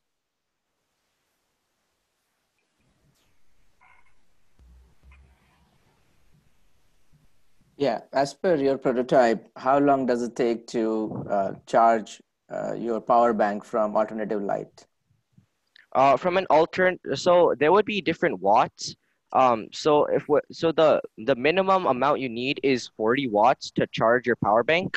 So which most lights have. So a 40-watt light bulb would take around 8 to 9 hours to charge. 100+ watts light bulb would take around 4 to 5 hours to charge. What is your manufacturing strategy? Do you plan to outsource all that? Or you plan to build it in-house? So we're actually planning to we're not like planning to build our prototype in our house. We're actually planning it to like get manufactured or created somewhere else. Can you, I think you mentioned that you got a cost of $90 for competing products. Where did you get that cost number from, out of curiosity? So we got our cost from, so people usually say that you need a profit of at least 50%. So since our total cost of components would be $60, we needed to make a profit of at least 50%. So we came up with the cost of $90, or retailing it at $90. Got it. And you looked at competitors' pricing as well as a part of this? Yes, we looked at pricing of competitors, and yeah, and sorry, SolarSense, one a little suggestion would be consider some protection from overheating and overcharging in your device. One little accident and things can blow up pretty bad, as happened with Samsung phones a few years back. So have you given any consideration to that, or you have anything in your designs to handle that? Yes. So can I just reference back to one of the slides? Of course. Okay. So in our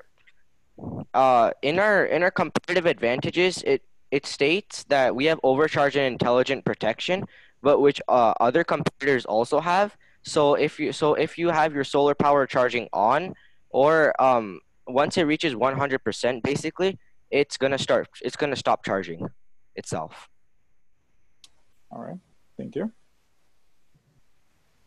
Just one quick suggestion. So these kind of products, you need to be a little bit more competitive in terms of pricing. The margins are usually lower. So where you make money is on the volumes. But anyway, I think that's... Okay. Any other questions? It's good. Thank you, guys. Thank you. Thank you. Thank you, Team SolarSense. We get the next ones up and running before, and then they can get started once Veda gives us the indication.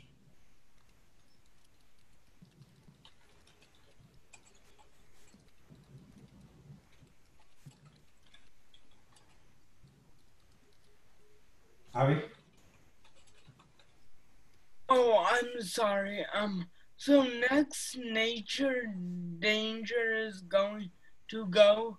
They are ready to present. Okay, you can go.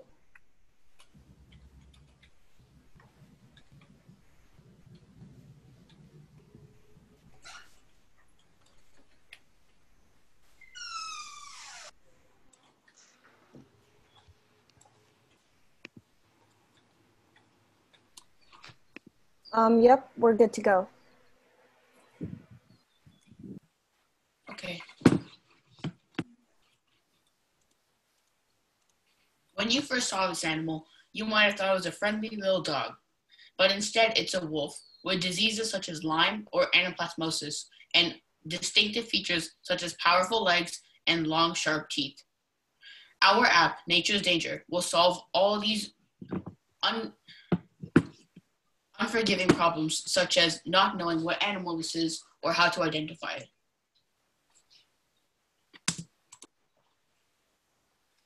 So my name is Thea Iyer, and I am the CEO and COO of the team.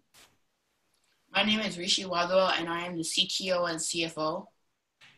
My name is Padma Srinivas, and I am the CIO. My name is Rohan Iyer, and I'm the HR.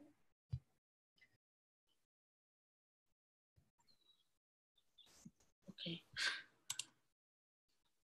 Nature's Danger is an app that scans wildlife to keep the user safe by identifying diseases and other threats.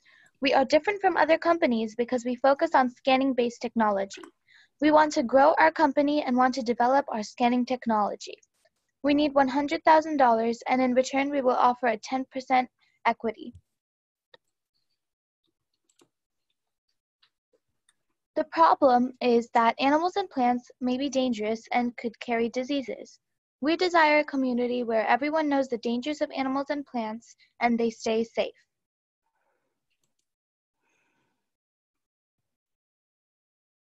We plan to solve this issue with the development of an app. This will identify diseases that wildlife may carry and will alert the user. We offer 3 plans. The hiker plan is free. In addition, we also offer a $3.99 a month adventurer plan and the $9.99 a month explorer plan. Users will not need to pay anything since it is a free plan unless they wish to upgrade to the premium services. Our competition is Infire and Thermap because they too identify diseases inside plants. However, we use scanning-based technology to find these anomalies. Our other competition would come from Google Lens, but we are using more reliable resources to determine threat levels. Our advantage over other thermographic cameras is while they focus on thermal vision, we are looking towards scanning identifiers. And against Google Lens, while they use resources such as Wikipedia, which can be easily edited, we are looking towards more scientific resources such as Scholastic Go or Britannica. And also, while Google Lens is based off of pictures, we will be using a scan system within the app that can also be saving the pictures to the photo library. We will start as a small company and then spread the word. We hope to make advertisements for our app eventually. So as you can see by these charts, in the first 2 quarters, we do not expect to get much money, but we're just trying to spread the word and trying to get a couple people. Then by Q3 and Q4, we will start to launch the premium services and get more people on it. By the 2nd and 3rd year, we will hope to gain money and profit from this business. Here is the timeline we are looking at. As you all know, our business plan is ready today. We shall have a working prototype ready by October 2020, and the product will be available for beta testing in December 2020. The initial release is set for February 2021, and all plans will be released by June 2021. We are looking at becoming profitable by December 2021. These 2 articles are examples of animals in the streets in recent pandemic events. This Oracle Park article was posted a couple of days ago and speaks to how cops have found a mountain lion roaming the streets in Oracle Park, and they had to remove it. And we hope that by this presentation, you understand why our app is important and why we need it. Thanks for listening. Please let us know if you have any questions or thoughts. One question, when you say scan, how exactly will this scan occur? Is this using a phone? Yeah, so a phone, iPad, Yeah, You would can go for upload a it. picture. Yeah, you can basically just upload a picture of the animal or plant into the app, and it will look at it and figure out what disease or what dangers it might carry. And then also, like apps like Cure After have certain abilities where it'll scan whatever's the phone is facing by its back facing camera, and it will use that. Similarly, we're going to use the back facing camera to scan instead of take a picture, and use that to search databases for what animal and its diseases. Hey guys, this is Sarah. First of all, congratulations on a great idea. I have run into a bear on a hike on Half Dome and didn't know what to do. So your app certainly could have been very helpful. One suggestion that I would make is information by itself is important, but it's not the end goal. You should also focus on what to do next. So if you're faced with a wolf, as in your example, or as in my example, when we were faced with a black bear, there are different ways you have to react to a black bear versus a brown bear and so on. So maybe extend your app to not only include the information, but also what are the actions one can do when encountering that animal or plant. Have you considered that, or is that part of your business plan? Oh yeah, so we were talking about this today, or at least so I was planning on saying to my group that we should also have a way of like reporting sightings, and eventually we were going to add in a way to make sure that the like steps to keep distance or to stay safe when approached by this animal. But this idea is also for plants, so in some cases it wouldn't apply, which is why we have like the disease reports. Right, and actually that covers my second suggestion was this should be a Waze kind of an app where other hikers and cyclists in the vicinity can be warned if such a sighting does happen through your app. So you should build some peer-to-peer messaging on the app too. Okay, thank you. Sure.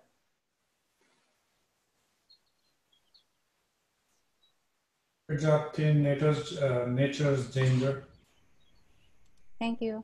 In Saratoga, where we live, we are seeing snake sightings every day. Now that the humans are out of they're all indoors, the wildlife is coming out. Literally 6-7 feet snakes. We are seeing sightings pretty much every day.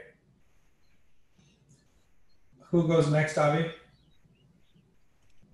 All right, so now Eco Art will go next.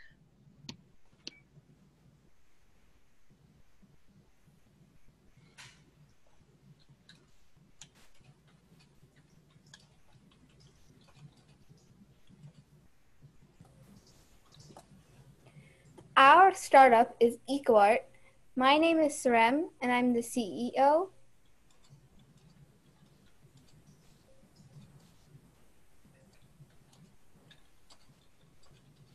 My name is Aina, and I'm the CTO. And my name is Yo-Yo, and I'm the COO.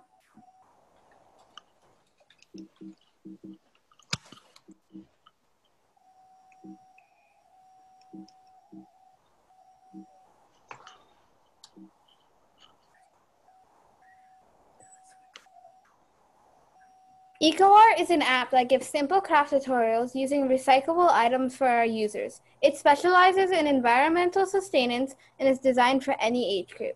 Our scanning recognition system gives us an advantage as it is easy to use for our customers, and we are looking for $60,000 for 7% of EcoArt.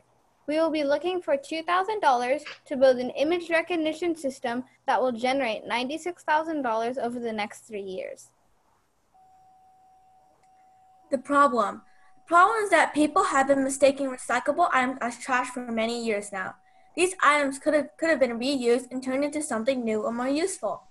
About 94% of the U.S. population has access to a recycling program, but in reality, only 34.7% of these people actually use it. Recycling reduces the need for processing raw materials as well as saves energy and reduces greenhouse gas emissions. However, we have a solution for this. Our plan is to make an app that will give ideas of how to recycle and reuse items and make them into crafts that can be used for many different purposes. It also tells you where to dispose of this item if you decide not to use it. For example, if you were to find a plastic bottle lying on the floor, you would just need to download the app and scan the item. The app would then be programmed to automatically recognize the item as well as put the item into keywords. The value to our customers is that our app is easy and quick to use.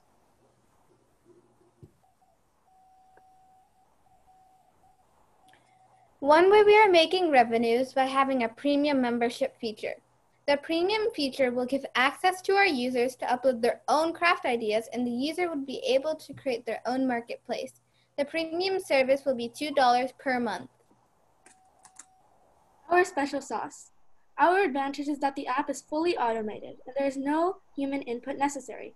For example, our scanning feature. With this, all you have to do is scan the desired item and there will automatically be hundreds of craft tutorials to choose from. No recycling app has an image recognition feature like ours. This makes our app different. Our app is also easy to use and well put together for our customers. Our company's sales and marketing plan is to use advertising, public relation, word of mouth through buzzwording, social media posts, and sponsorships. As you can see, our company has a scanning and typing aspect, while our competition only has typing features. For the tutorials, EcoArt has video and written steps, while Pinterest and RecycleArt have printed instructions. On the other hand, YouTube only has video tutorials. EcoArt's additional features include notes on what bin to dispose of the items and the ability to post tutorials. You can also like, share, and comment on videos. Financial projections. During the first year, our revenue will be $24,000 with 1,000 premium members at $2 a month. Our costs are $50,000, so our loss will be $26,000. Our loss for the second year will be $27,000 with 2,000 premium members, continuing at the price of $2 a month. In the third year, however, our loss will be $4,000 with 4,000 premium members. However, in the fourth year, we would have 10,000 premium members, and then our profit would be $115,000. Status and timeline. We finished our business plan on June 19, 2020. Our first prototype will be out by August 27, 2020. Our alpha launch will be out by September 30, 2020. Our first beta version will be launched by February 26, 2021. More advanced features will be out by March 20, 2021.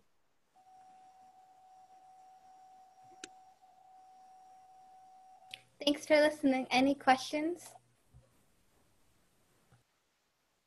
Do you guys have any plan to allow your user to sell the arts they create through your recommendations on your site? They can't sell the crafts exactly. They can just make videos on how to create the craft that they uploaded on the video, and then we would pay them according to how many likes that they would get. Yeah, this could be another idea to generate more revenue. That if you allow them to sell, then there could be some revenue share, or there could be some money you could be charging the users.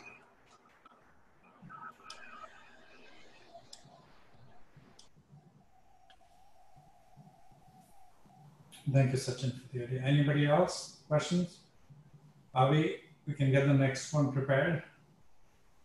All right, so now solution water will go. Thanks for waiting, guys. Good Sorry, luck. guys, we've gone over. Thank you all for hanging around. Thank you especially to the judges that they've given us their valuable time. Okay. Thank you, Avi, for that introduction. Our startup idea is called Solution Art by Advika Prashant. Hold on, guys. Let's get Veda to give us a go ahead. We don't want to jump the right. Sorry. Hold on.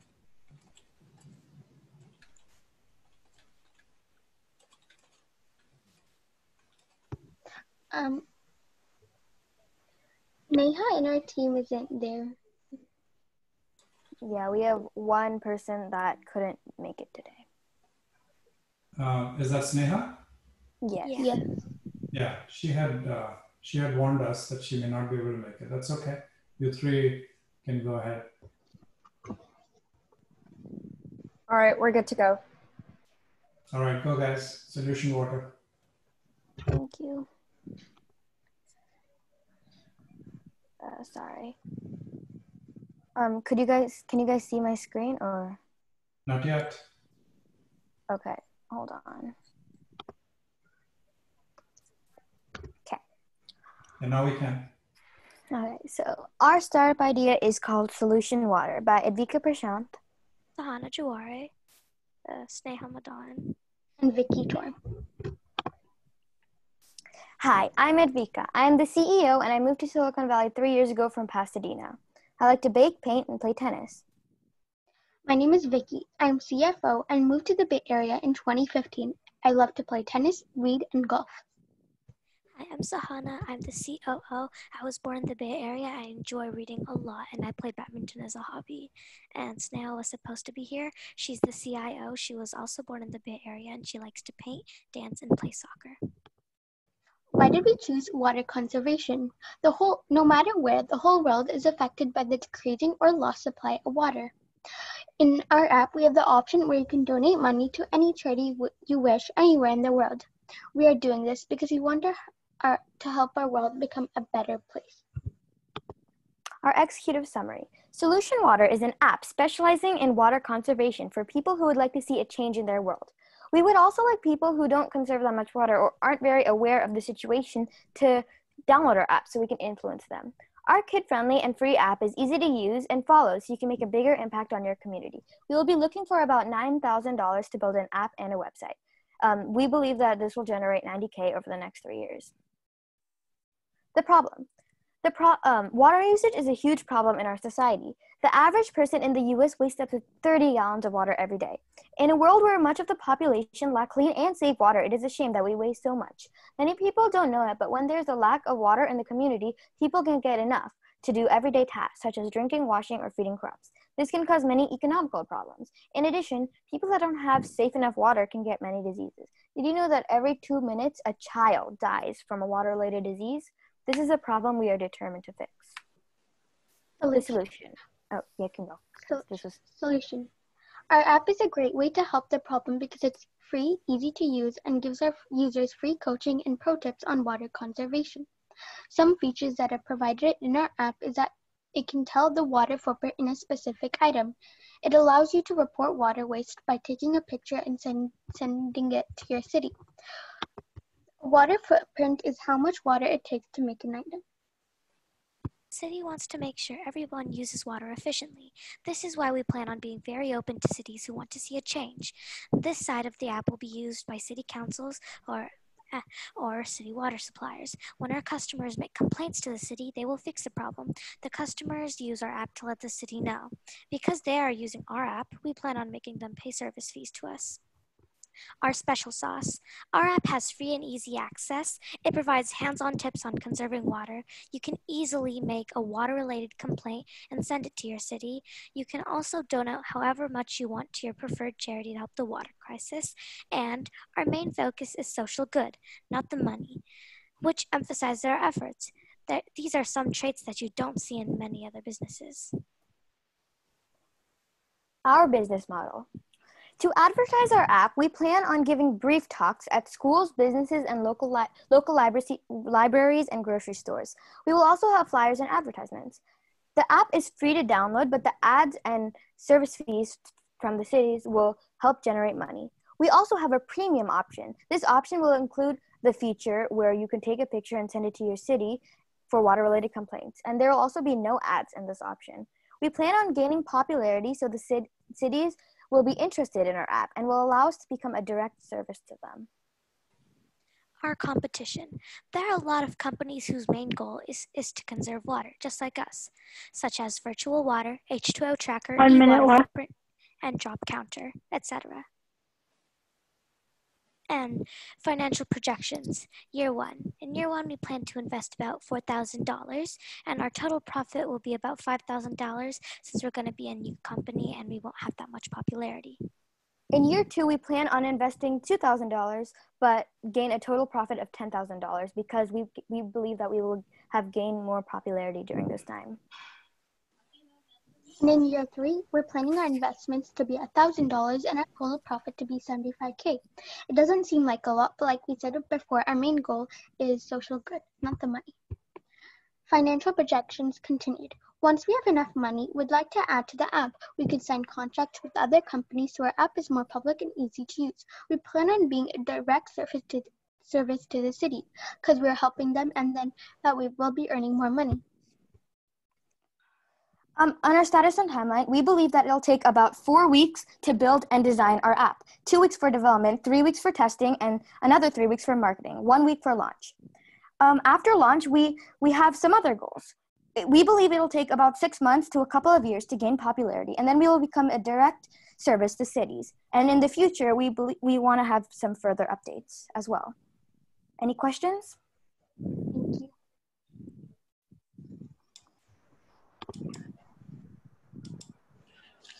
I have a question, and I was wondering, like, do you guys have any thoughts about extending this kind of a solution to other industries? Because the majority of the water wastage happen in agriculture.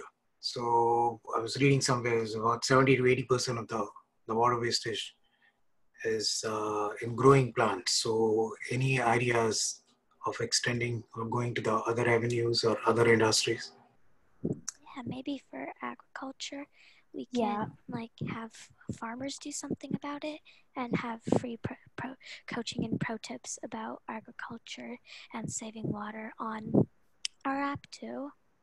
That was great, Sahana, but I'd like to add something.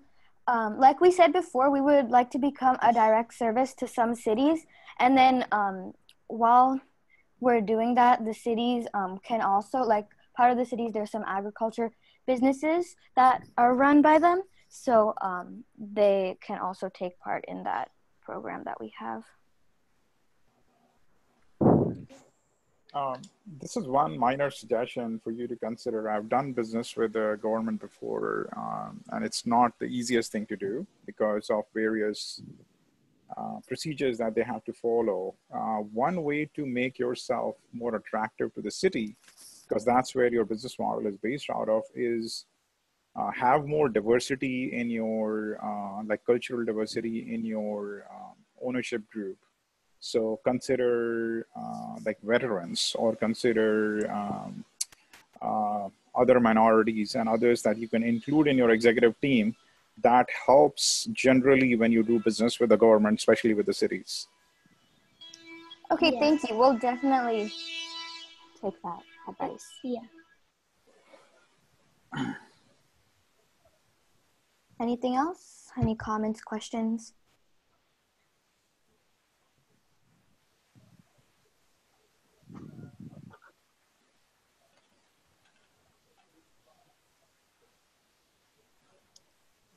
Thank you all one more time, and thank you, Amit, for doing this amazing program, and Rishi. You're most welcome, guys. Thank you.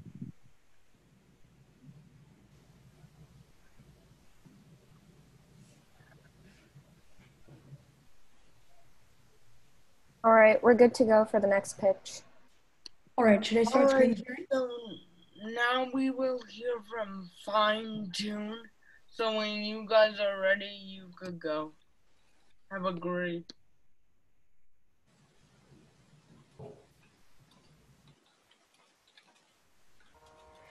We're soaring, flying. There's not a star in heaven that we can reach. Don't you want to listen to different types of music at different times? For example, what if I have a fear that I need to overcome?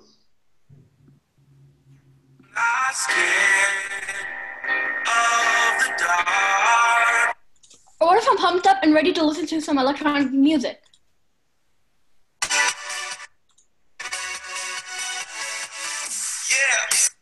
If there are 3 things to take away from our presentation today, they would be to gain a better understanding of the company, how it works, and how it helps our customer. Without further ado, we welcome you to our business. Fine tune. Fine tune your mood with music. So Akshat, who's on the team? So our management team came together with our combined interest of revolutionizing music for everyone. I am Akshat and I am the Chief Marketing Officer and the Chief Operating Officer. I am Tarun Ramakrishnan. I'm the Chief Product Officer and Fine Tuner. CEO of Fine Tune. I am Arjun and I am the CFO and CTO of Fine Tune. Some holes that we have in our company are product developers. So, basic summary of our business. We are Fine Tune, an app that plays music according to somebody's mood for anyone, anywhere, anytime. Cloud engine of ours matches music to mood. Our goal is to take about 10% of this $111 million market. We need 380K to build. Return of investment is about 10.43 million over 5 years. We are seeking 380K for 20% equity in our business. So, Akshat, what's the problem? So the problem is that people want more personalization in their music. They listen to pre-made playlists on major music streaming platforms, but they find unknown songs that don't cater to their mood. So here's a solution. We've designed an app that plays music according to one's mood for anyone, anywhere, anytime. In these times, music is very important to our survival. So the app displays the emotional scale of the person based on heart rate and breathing. Then, if the user has a problem with their scale, they can update the voice assistant on their Apple Watch, our main device, by saying something like, my level on the emotional scale is inaccurate. Then our app will change the emotional scale accordingly. Then the app will display one of two screens shown here. If the user does not have any songs that cater to their current mood, the app will recommend a song, as shown to the left. Otherwise, the app will use AI and machine learning to go inside the user's music libraries and play music for them.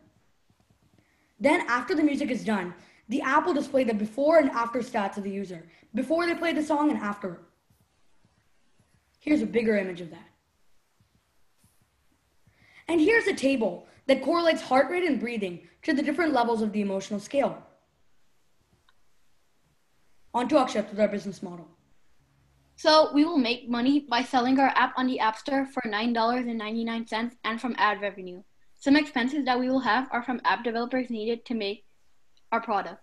The customer value is that it is appealing since it uses their mood to play songs for them by using their music library. On to sales and marketing. So our strategy is to have is B2C, also known as business to consumer. And our strategy for the initial market is to have advertising on Apple devices and App Store apps that target teens and young adults such as TikTok and Snapchat. We will also have an app to showcase our product. On to Arjun with our competitive chart. Thank you, Tarun. So for our competitive analysis, you can see some major competitors. We have our Spotify 1 minute left. And but Fine Tune, we hope will get 10% of the market in 5 years. This is pretty optimistic. But what really separates us from the rest of the pack is our recommendation engine and our AI. It really makes us unique, and it's what the customers will be looking for.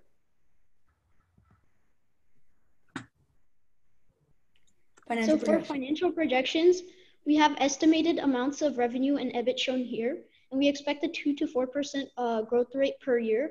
We also have COGS, R&D, and S&M calculated. Okay, so from April to June, we started building the blueprint, got to work on our business plan, and are presenting to you guys today. Then we will seek further investment to develop our idea and more things such. Then in 3 years, our app will be finished and ready to show to the public. Then in 2024, we'll have an estimated liquidity event in which we will market on the App Store.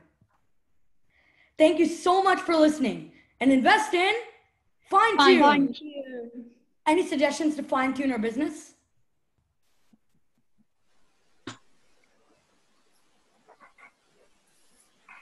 Yeah.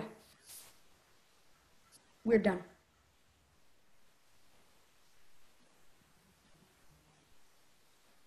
Yeah, Fine Tune, that was a great presentation. Thank you, guys. Thank you. Thanks. Thank you. Thank you so much.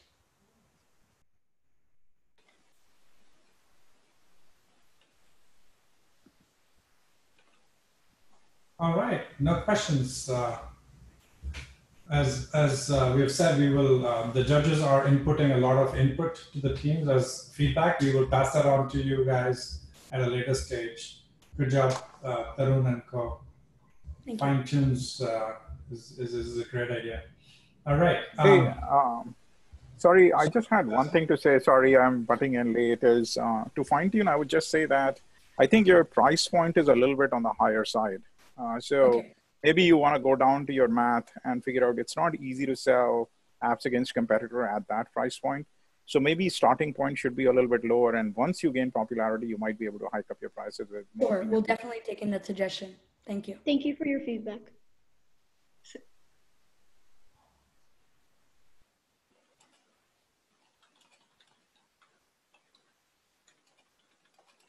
Thank you for listening to our presentation. Yes.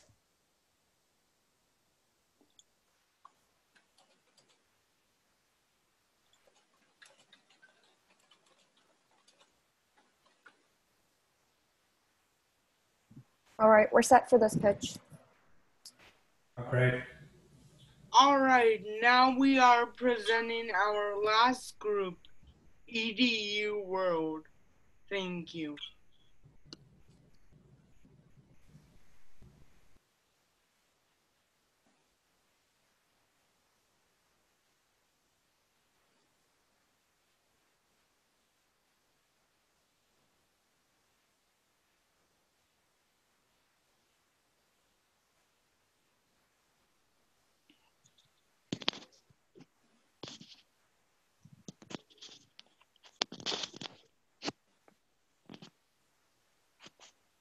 Okay, we're ready.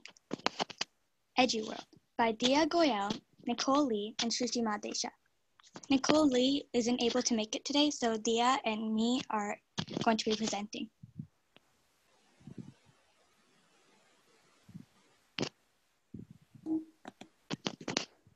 EduWorld is an app where learning is mixed with fun, making it a bit more enjoyable than it already is.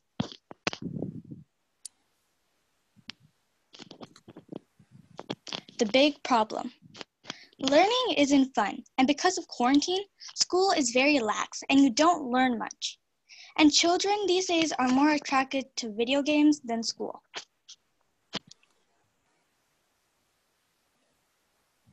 The solution? We turn school into a video game. You can learn as much as you usually would at school, and maybe even more. And best of all, children will be engaged with this video game format. The business model? We will make money by premium features, interactive ads, and in-app purchases. Premium. These are the drawings and sketches we made of what we think would work as an app.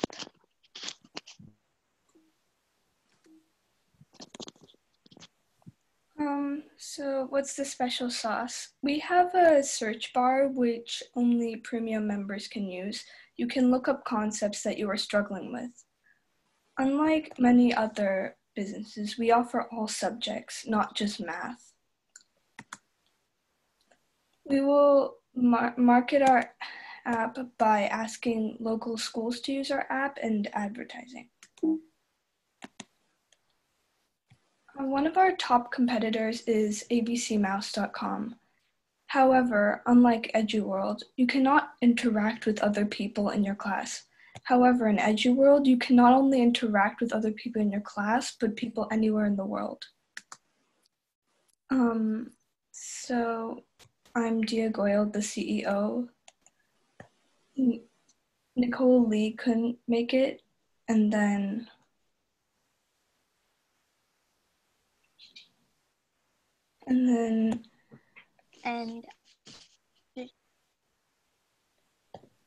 Shrishti Madesha is the CEO.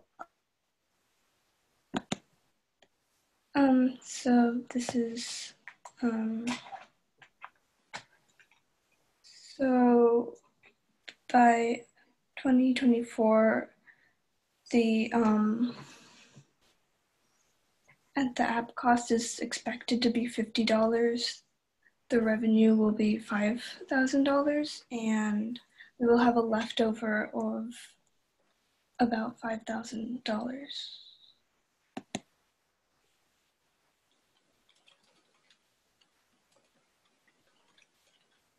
We will start building the app by June 30, and by July 21st, the first design will be done. By September 1st, development and testing will be done. By October 13th, beta testing will be done. And by October 20, we'll be ready to release the app.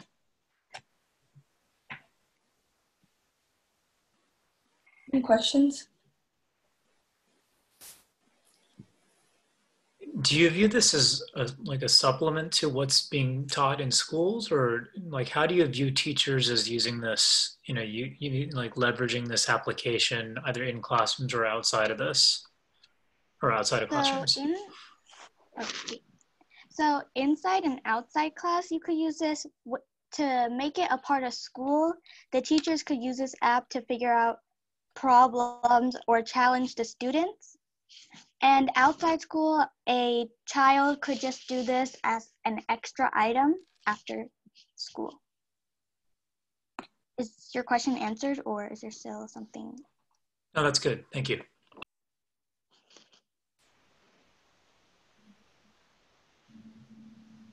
Are there any other questions?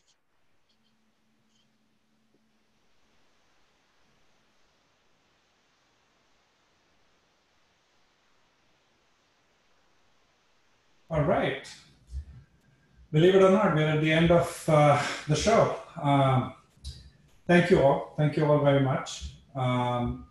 As we mentioned, we will pass out feedback to each team from the judges via Slack to the respective teams in our private channels that we have. So you will receive that. We will now have the tabulation team, Jana and Veda, scramble and not only add up all the totals, but we're going to do a quality check where they're going to double check. So everything is being relooked at so that there are no mistakes. If the judges have any changes to make, please speak up now if you are making any changes at all before we lock it in. Are any judges making any changes right now to the scores? Yeah, just give 1 second, Ani. Okay, Veda, hold on before you start the time process. I made one change. Okay. How do I highlight the change? Should I just select the... Okay. Or you can private message Veda on the chat here if you'd like. I'm assuming these are, this is dynamic, right? Whatever updates are, she's able to see it, right, Amy? Yes, correct. Yeah. Yeah, because I made one change. I made one change some time back on the very first one. So it should be captured, right? Okay, Veda. Veda, you'll have to do a pretty much which we're planning to do anyway, because we're going to do a full sanity check. Yeah, Jenna and I are going to be revising everything to take into account the new revisions. Wonderful. Thank you, Veda. Thank you, Jana. You've done a great job so far. I've been looking at all of the tabulations that's going on in real time. You've done a phenomenal job, as you did, Avi, with running the agenda, Master of Ceremonies, and you, Ellie, keeping time. Thank you. I cannot operate without my volunteers, so thank you all.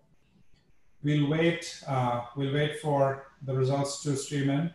I'm assuming judges are locked in by now, so Veda, go ahead.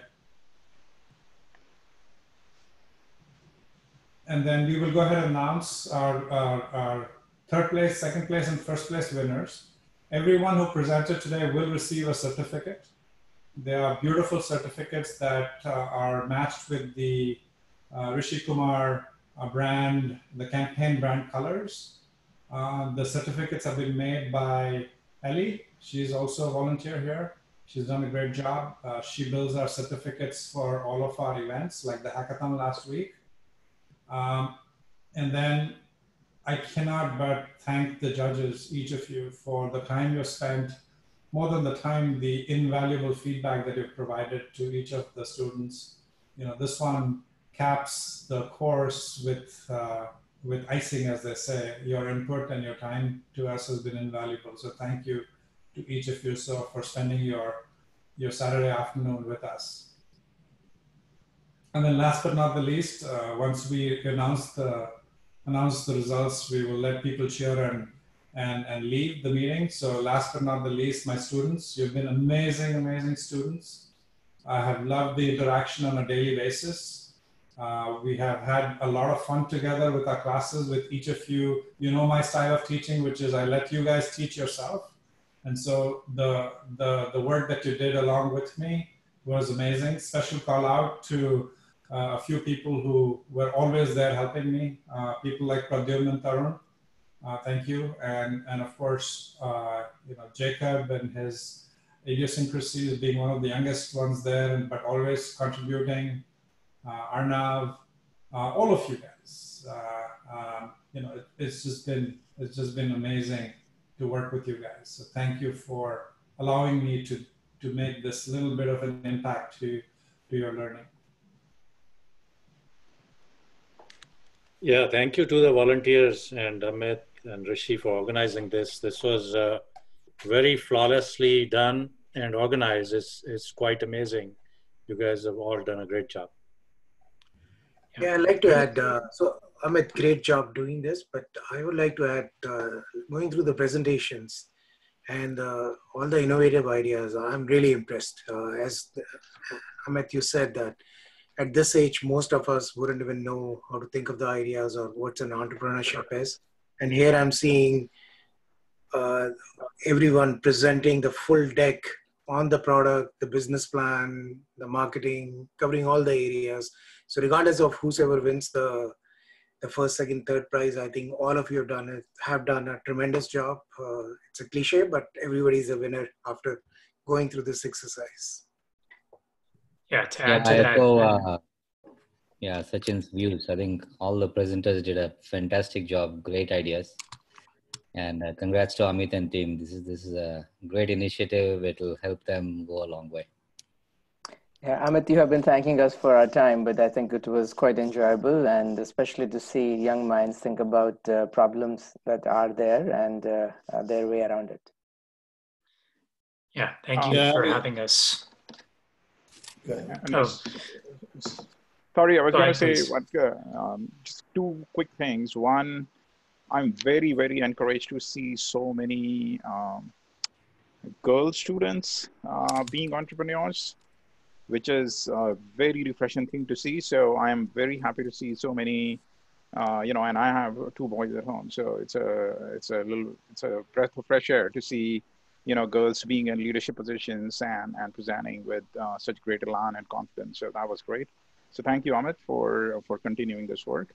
And the second thing, just a minor suggestion. In a couple of places, I noticed that some companies had a certain percentage equity at a certain valuation that was listed and others did not. I think it would be good to get an idea of how they calculated the valuation and how they calculated the equity percentage that they were offering. So as an investor, that would give me a better sense of whether I want to put my own money in there or not. Go ahead, Vivek. I'll let you go first.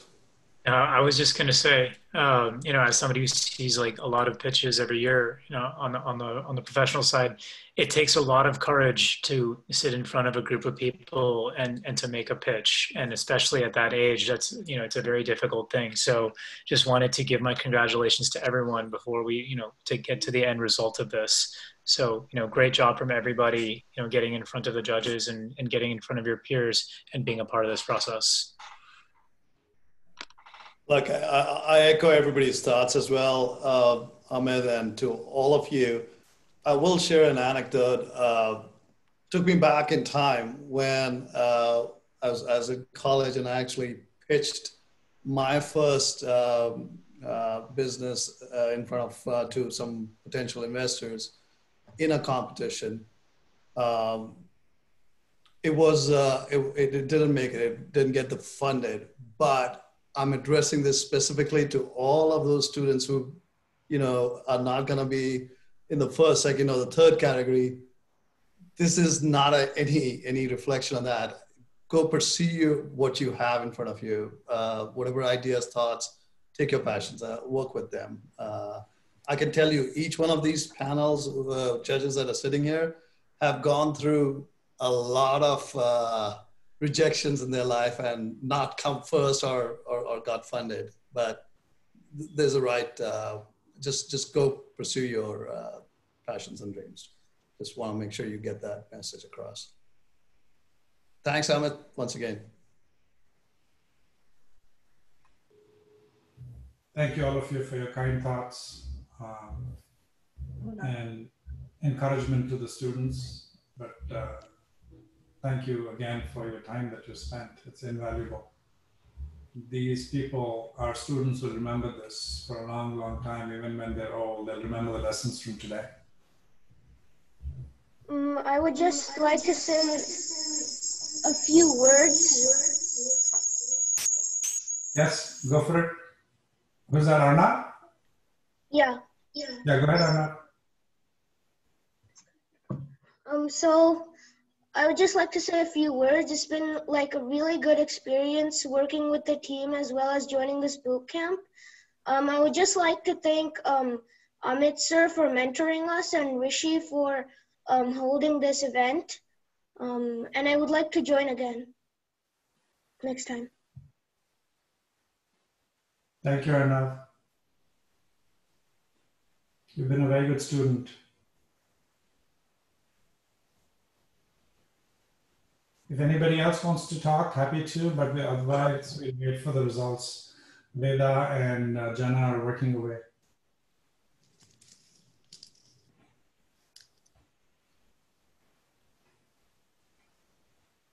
I just want to comment on Saurabh. I mean, he wants to invest. Hey, Saurabh, we have some other valuations which we can make work if you want to message me offline. Yeah, makes sense. You've taken away all my money anyway. So. No, but you made a good point about you know, I have for my current startup made and Vivek is here and he listens to a lot of these presentations. I made about 150 pitches and I've gotten money only from 3. So that's your success rate when you make pitches. So don't worry about not being in the first 3. It doesn't matter. You will still find somebody who will invest because it takes a perfect storm, a lot of things to come together to get funding. So yeah, keep at it. Amit. And don't get discouraged by Saurabh's metrics or Saurabh's numbers. You will do better than that. And there's a lot of remorse as well. I'll say this. I have remorse on not having invested in a couple of startups that I had the chance to, which went on to be, you know, great outcomes. And, you know, so I have to live with that regret, Nishi and Sachin, as you probably know all too well. Thanks.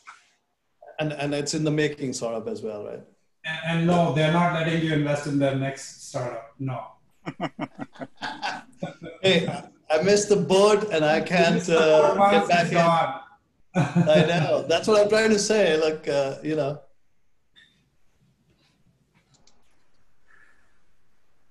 Amit, I just wanted to say thank you for everything you've done. I'm from Louisville, Kentucky, as you know. And I just thank you so much for allowing people outside the Silicon Valley community to have this opportunity too, because it really means a lot to us. Thank you. That's great. I mean, I did not realize that this program had sort of expanded beyond the Silicon Valley confines. That's fantastic, actually.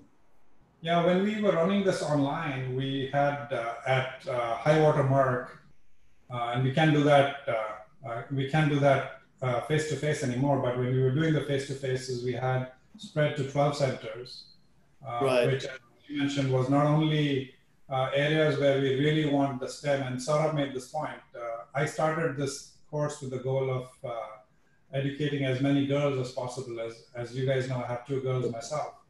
But then it spread to areas like San Jose, and then Mayor Liccardo wanted us to run it in downtrodden areas of San Jose, which we did. and then it spread to North Carolina, Charlotte. So we are good friends with the council member of Charlotte, and she ran teams there, and they actually flew in here for the Tech Fest with Mayor Ricardo. So yeah, this is now spread all over. Very glad to have you, Lorenzo, as a student. You've been an amazing student, and your teamwork and your startup also is just amazing. Thank you, Lorenzo.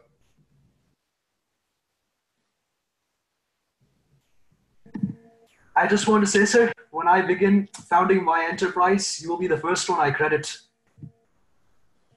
And all these judges as well. Yeah, allocate some friends and family stuff for it. Yeah. Oh, yes, of course. Of course. I knew Sachin you'd count on that.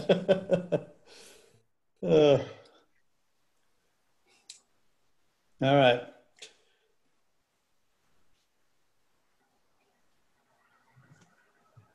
When do you start the next batch, Amy?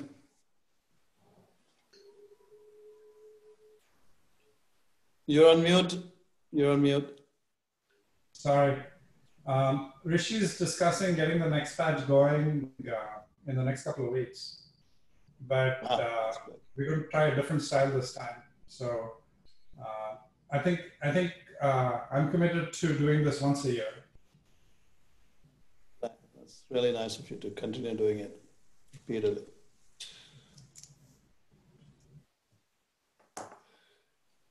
Will we get an email about the next batch? Yes, Rishi announced the AI, ML, and I believe the Python batch starting this Monday, the day after. Thanks.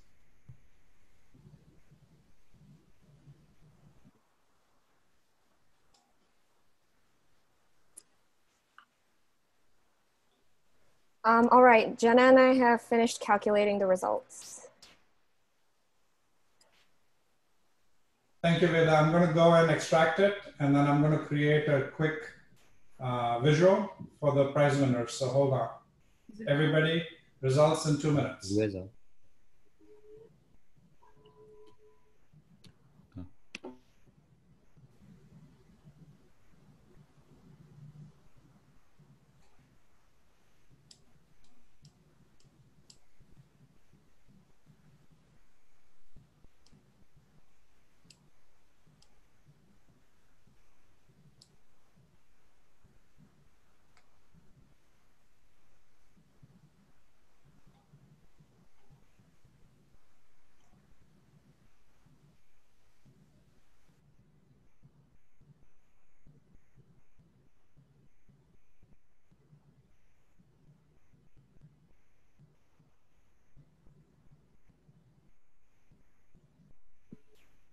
Looks like there are a lot of ties or something.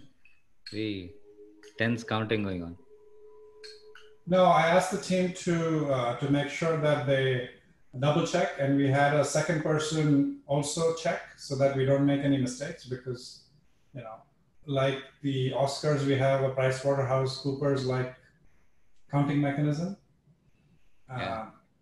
Okay, Veda, could you please check the 3 highlights I made on the final tally to be as I'm reading it, to be what it is? Sure. I made 3 highlights. Yeah. They are the ones, right? Yes.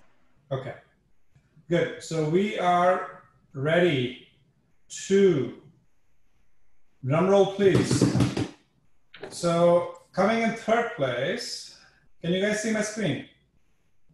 Not really. Not yet. So yeah, now we can see. Now we can. Now we can. Okay.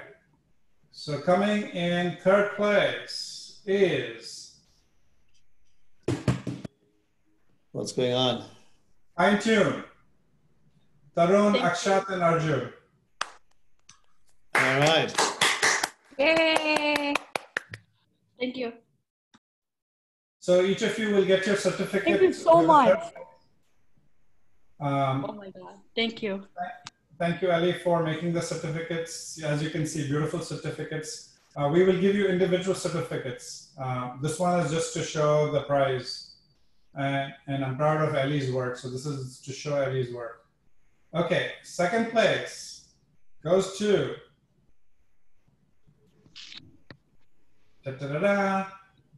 Solar Sense. Krish, Arav, and Abhinav. Nice. And the first place is? Any guesses?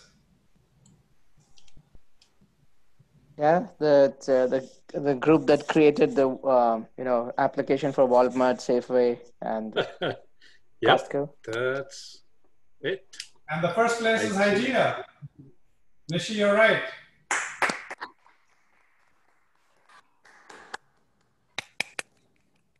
All right. Good job, you guys. We will send you your certificates. Everybody who is not first, second, third will get a participation certificate. All those who presented today. Thanks. Thank you, guys. Thank you. Thank you all. Thank you so much. Thank you. Thank you. Bye, guys. Congrats to all the winners and participants. Good luck. Yeah, Congrats, everybody. Thank Yeah, you. don't party so hard. much, guys. Let's go. Thank you so Bye. much. For this Bye-bye. class. Thank you, Mr. Seth. Thank you, Mr. Seth. Thank you. Thank you, you. Mr. Seth. Thank you. Thank you so much, everybody. Mr. Seth and all the judges.